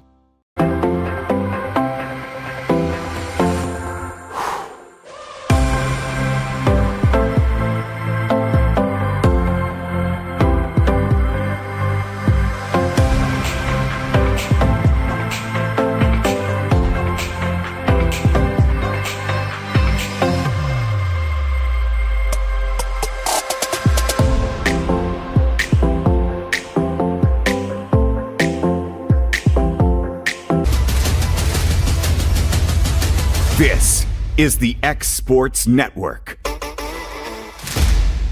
And welcome back out here to Gary Lamb Field at Loretto. Michael Marks, Dusty Kaiser. And Dusty, we got a good one. We got us a good one, Michael. We got a gym going on right here. It's been I guess you could say somewhat of a pitching battle. Mason's got, 11 strikeouts? Yeah. 10, 11? 11 strikeouts. And actually, the guy for Camden I only got him for 2 strikeouts. I was thinking I had him for 2, but he pitched a heck of a ball game. Yeah, he's done after 5 innings, giving up 6 runs, and that doesn't tell the story. Five innings, 6 runs, you're like, oh. But that kid pitched a heck of a game against the lineup that toasted them in the last game. Yes, this lineup has been on fire just today. No, but we know what they got. And Citro pitched a heck of a game. Hold your head up. So that's Ethan Ingram, the lefty coming in. Little guy on the mound, actually. He doesn't look. He's skinny. He's a little feller.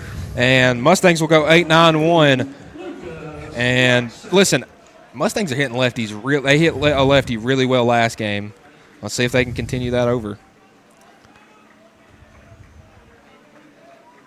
First pitch, Laxon will take upstairs. 67 right there. So again, not a big velo team. Mustangs can overpower you with the bats or with the velo on the arms and the starting pitchers, but Camden is really the polar opposite. 74 right there, so I guess that's his fastball. Other one may have been a 2-seamer, a sinker. It might have been. So 74 out there on the fastball. 2-0 is your count. So looks like the Mustangs are just seeing the same guy, but from the left side when it comes to velo. 2-0. That one's outside, 3-0.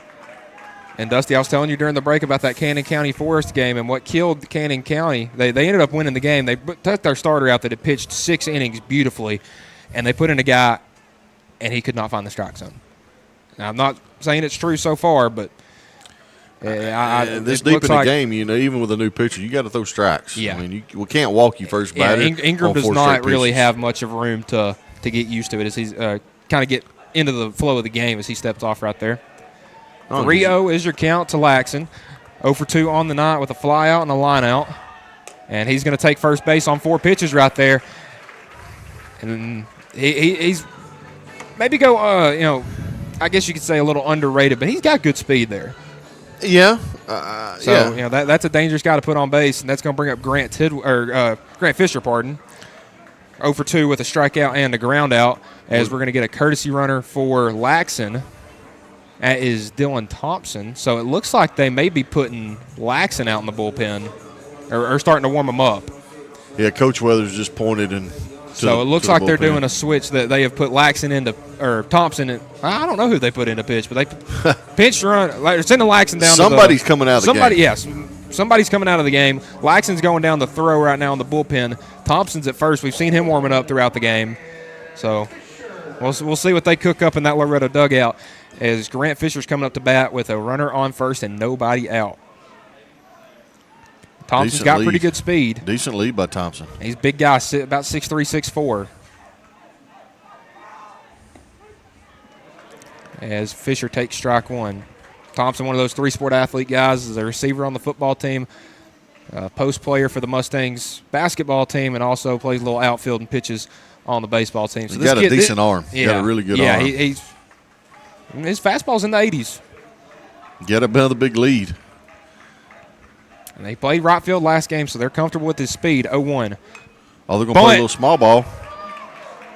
Pitcher fields, throws over to first in time.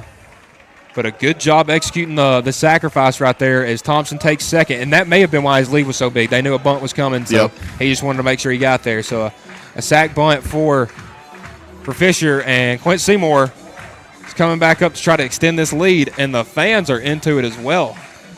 Usually you see the Mustangs dugout getting the claps going, but now it's kind of spread to the fans. It has. So Seymour is 1 for 2 on the part. Yeah, 1 for 2 on the day. Has a single, a run scored. Also has been walked.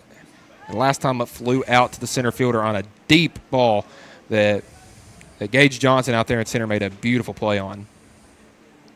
Seymour will take first pitch. And this is a little bit of a different look now. This is the first lefty-lefty matchup we've seen for Ingram, so I'm kind of curious to see what his approach is, especially with a big bat like Seymour. Yeah, I can't imagine they're going to give him anything up in the zone. Because you'd think same arm, same bat, they're trying to jam him up inside, but he went away with the first pitch right there. And he'll step off to get Thompson to return to second. Well, the only thing about Seymour, he's got such a quick bat. They throw it too far inside. I mean, he done ripped one down the line.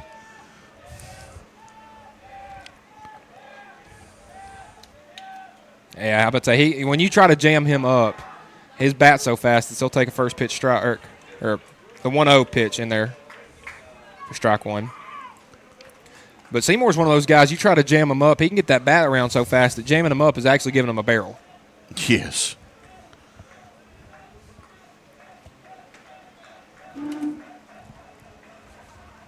One, and he tried to send that one to the moon right there. What a cut by Seymour. Big whiff. He thought he knew it was coming and just misjudged it, and is now down on the count, 1 ball, 2 strikes with 1 out and a runner on second. And if you're Seymour, put something at worst case scenario, put something in play that can advance Thompson. Yeah, that's all you're doing now. You're just looking to put the barrel on the ball. So Ingram. If I'm Eli, I'm throwing the ball low in the way, trying to just keep the ball down. Ingram facing the Mustangs leadoff batter. And Seymour's going to send one to the left center field gap. That's in the gap. Thompson's going to come around and score. Seymour's heading for second. And the Mustangs got that run back that they gave up in the bottom half of the inning, Dusty. That's it right there. That's what you wanted. Big hit by the senior man. Michael, he just took the outside pitch and went with it. I don't know how many times I've done this tonight. I've seen this tonight, just me writing stuff down. Walks have turned into runs. Usually you don't see it bite you in the rear this much, but, man, it seems like every free pass, yes. that dude's come across the score. Number 24 is coming to run. So that is Skylar Key again. This kid is getting his steps in today.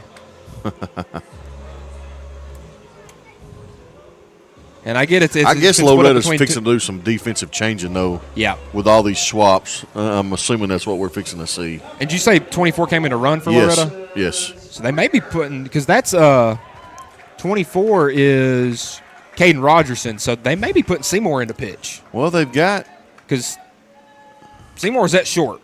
He's that short. Well, somebody's down the bullpen. I can't see their number. I think that's Laxon. I think that's 22. Or they may have thrown Thompson back down in there. I don't know. That's number 22. Okay, so that is Laxon. Laxon, he's I would say the Mustangs, they kind of have two closers in Thompson and Laxon, and they're both sitting around mid-80s with their fastball, lower to mid-80s, and they feel comfortable with both of them because they've both pitched in some big moments in close games. Counts 0-1 to Springer. Man, that pitch had some late break, but Springer took it. And it evens the count up. Camden's got some activity going on down in the bullpen as well.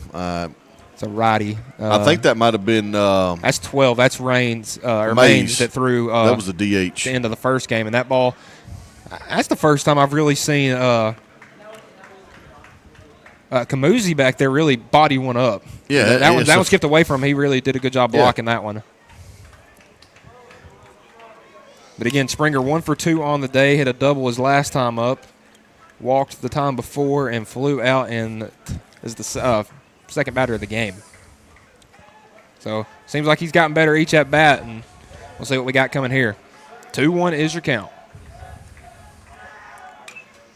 Big cut. Yeah, late on that pitch as he sends it back towards the Loretto fans. And again, it's sectional. This is a big deal. But, Dusty, it's a Wednesday night, and this place is packed. It is very packed. I mean, they traveled 2 hours. Yeah. Great fan base. I stopped at the Shell to fill up my car before the game, and there was about 8 cars from Benton County there.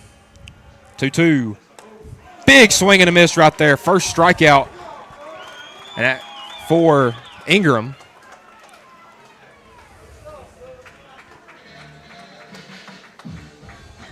So that's going to bring up Mason Tidwell. They intentionally walked him his last time. I don't know why they wouldn't do it again, but they're going to let him bat. Wow, there's no way I'm letting him bat right here. 2-run homer his first time up. 4-pitch walk the next time, and then intentionally walked the time after that. And, why throw to him? As he sends one down the left field line, that's going to score a run. Here comes Rogerson. Tidwell's going to hold up at first. Make sure Rogerson touched home. Moore did. That was good. Smart by Miles. Hey, touch home. We need that as they have an 8-5 lead now. And, Dusty, they can't do anything with this kid. No. He comes up, hits a home run to start the game. He gets walked on 4 pitches the next time because they're trying to pitch around him. They intentionally walk him the next time because, it was a big at-bat. And then this time it's like, new kid, let's let him throw to him. And first pitch, that was in on his hands. And he turned on it and sent it out to left field. Yes. So Miles had a big hit last at-bat, triple, cleared the bases. And he sends that one foul right at Coach Curtis in the Mustangs dugout. Can't make the play. I like giving coaches a hard time about that. Oh, I do too. He was a pitcher, though, so he's used to throwing them, not catching them. 0-1 to Moore is. God, they have just nothing but a bunch of pitchers for coaches. Yeah. Because you got Jacob. Yep, Jacob pitched for a handful of years. World Series MVP, David Weathers. Yep, and Nick Moore. Yeah, and he got Nick Moore. And taking off for second is Tidwell. He's there safely. Oh, great pick by the shortstop. Yeah, that was and that wasn't a bad throw from. No, it wasn't from the catcher. I think but it didn't look as like a laser beam like the last couple. Maybe he's taking some off just to try to. He's got to be getting tired. He's thrown a lot. He has thrown a lot. So that's a stolen base by Tidwell. 1-1, 2 outs. Another runner in scoring position for Loretto, and that's what they need. And a left center field gap the size of Alaska. I mean, that Miles hits one there. He's walking the third. Yeah. And I will say this, last Saturday when the Mustangs played Summertown, they would try to shift like this, and every single time Loretto would hit away from the shift. 1-1. Miles hits one right by the first baseman. Here comes Tidwell. He's coming around to score, and Miles Moore, another big RBI hit as the Mustangs now lead 9-5. Another great piece of hitting by the senior. Michael just barrel the ball up, put it in play. Runner in scoring position is what you do. Yeah, for a team that couldn't hardly hit or get anybody on base for a while, they're doing it now. Is that 4 RBIs for him now? 3. 3. Oh, no, it is 4. No, because the bases are loaded. Yeah. So that's 4 RBIs for Miles in this game. That's going to bring up Carter Daniel. He hit a single his last time up, is 1 for 3 on the day. It's crazy some of these guys getting 4 at-bats in a game. Like I said, it's maybe the first Loretto game I've called that wasn't a run rule in 5 or 6. And Carter's going to hit one right by the third baseman. And, man, Dusty, they're just hitting it where they ain't. He's tattooing this old boy. Back-to-back singles for the Mustangs and back-to-back singles for Carter Daniel as well. Listen, you can't just – and when I say this, you'll understand what I mean. Like, you can't just throw that in the zone. Yeah, I get what you mean. Yeah, I mean, you can't. So Jackson Traglia is stepping back up. He walked his last time. 0 for 2 on the day, and man, would he love to put a big one up there with a double or a single, just something to get another run on the board. Because now 4 is a comfortable lead, but 5 feels good because they can't tie it up on one swing. And he's going to take one to the back. That's their first hit by pitch. As that's going to bring up the 7-hole. That is Jaden Aaron. Well. Coach is coming out. Yeah, coach coming out, and I would assume that's going to be the day because the guys he's thrown to. So Seymour led off this inning with a double, struck out Springer, an RBI single from Tidwell, an RBI single from Miles, a single from Daniel, and then a hit by pitch Traglia. So. Yeah, and that's going to be Mays or Massey, however you say Maines. Yeah, Maines coming back in to pitch. So while he warms up, we'll take a break. You're watching Mustangs baseball here on the X Sports Network. There are now more ways to save at Quick Mart. Become a Quick Club member and easily earn rewards on qualifying purchases at Quick Mart convenience stores using the Quick Club app, available on the Apple App Store and Google Play. To save on fuel for work, use the Fuel Rewards Pro app to earn 5 cents a gallon on work fill-ups and redeem the savings for yourself. To get started, visit fuelrewards.com/pro or download the app in the Apple App Store and Google Play. Southern Craft Manufacturing is dedicated to creating the finest quality and greatest value products in the death care industry. Southern Craft has perfected blending old world craftsmanship with modern manufacturing to create a full line of steel, wood, and corrugated caskets. Family owned and operated. Local sports. This Sports Network.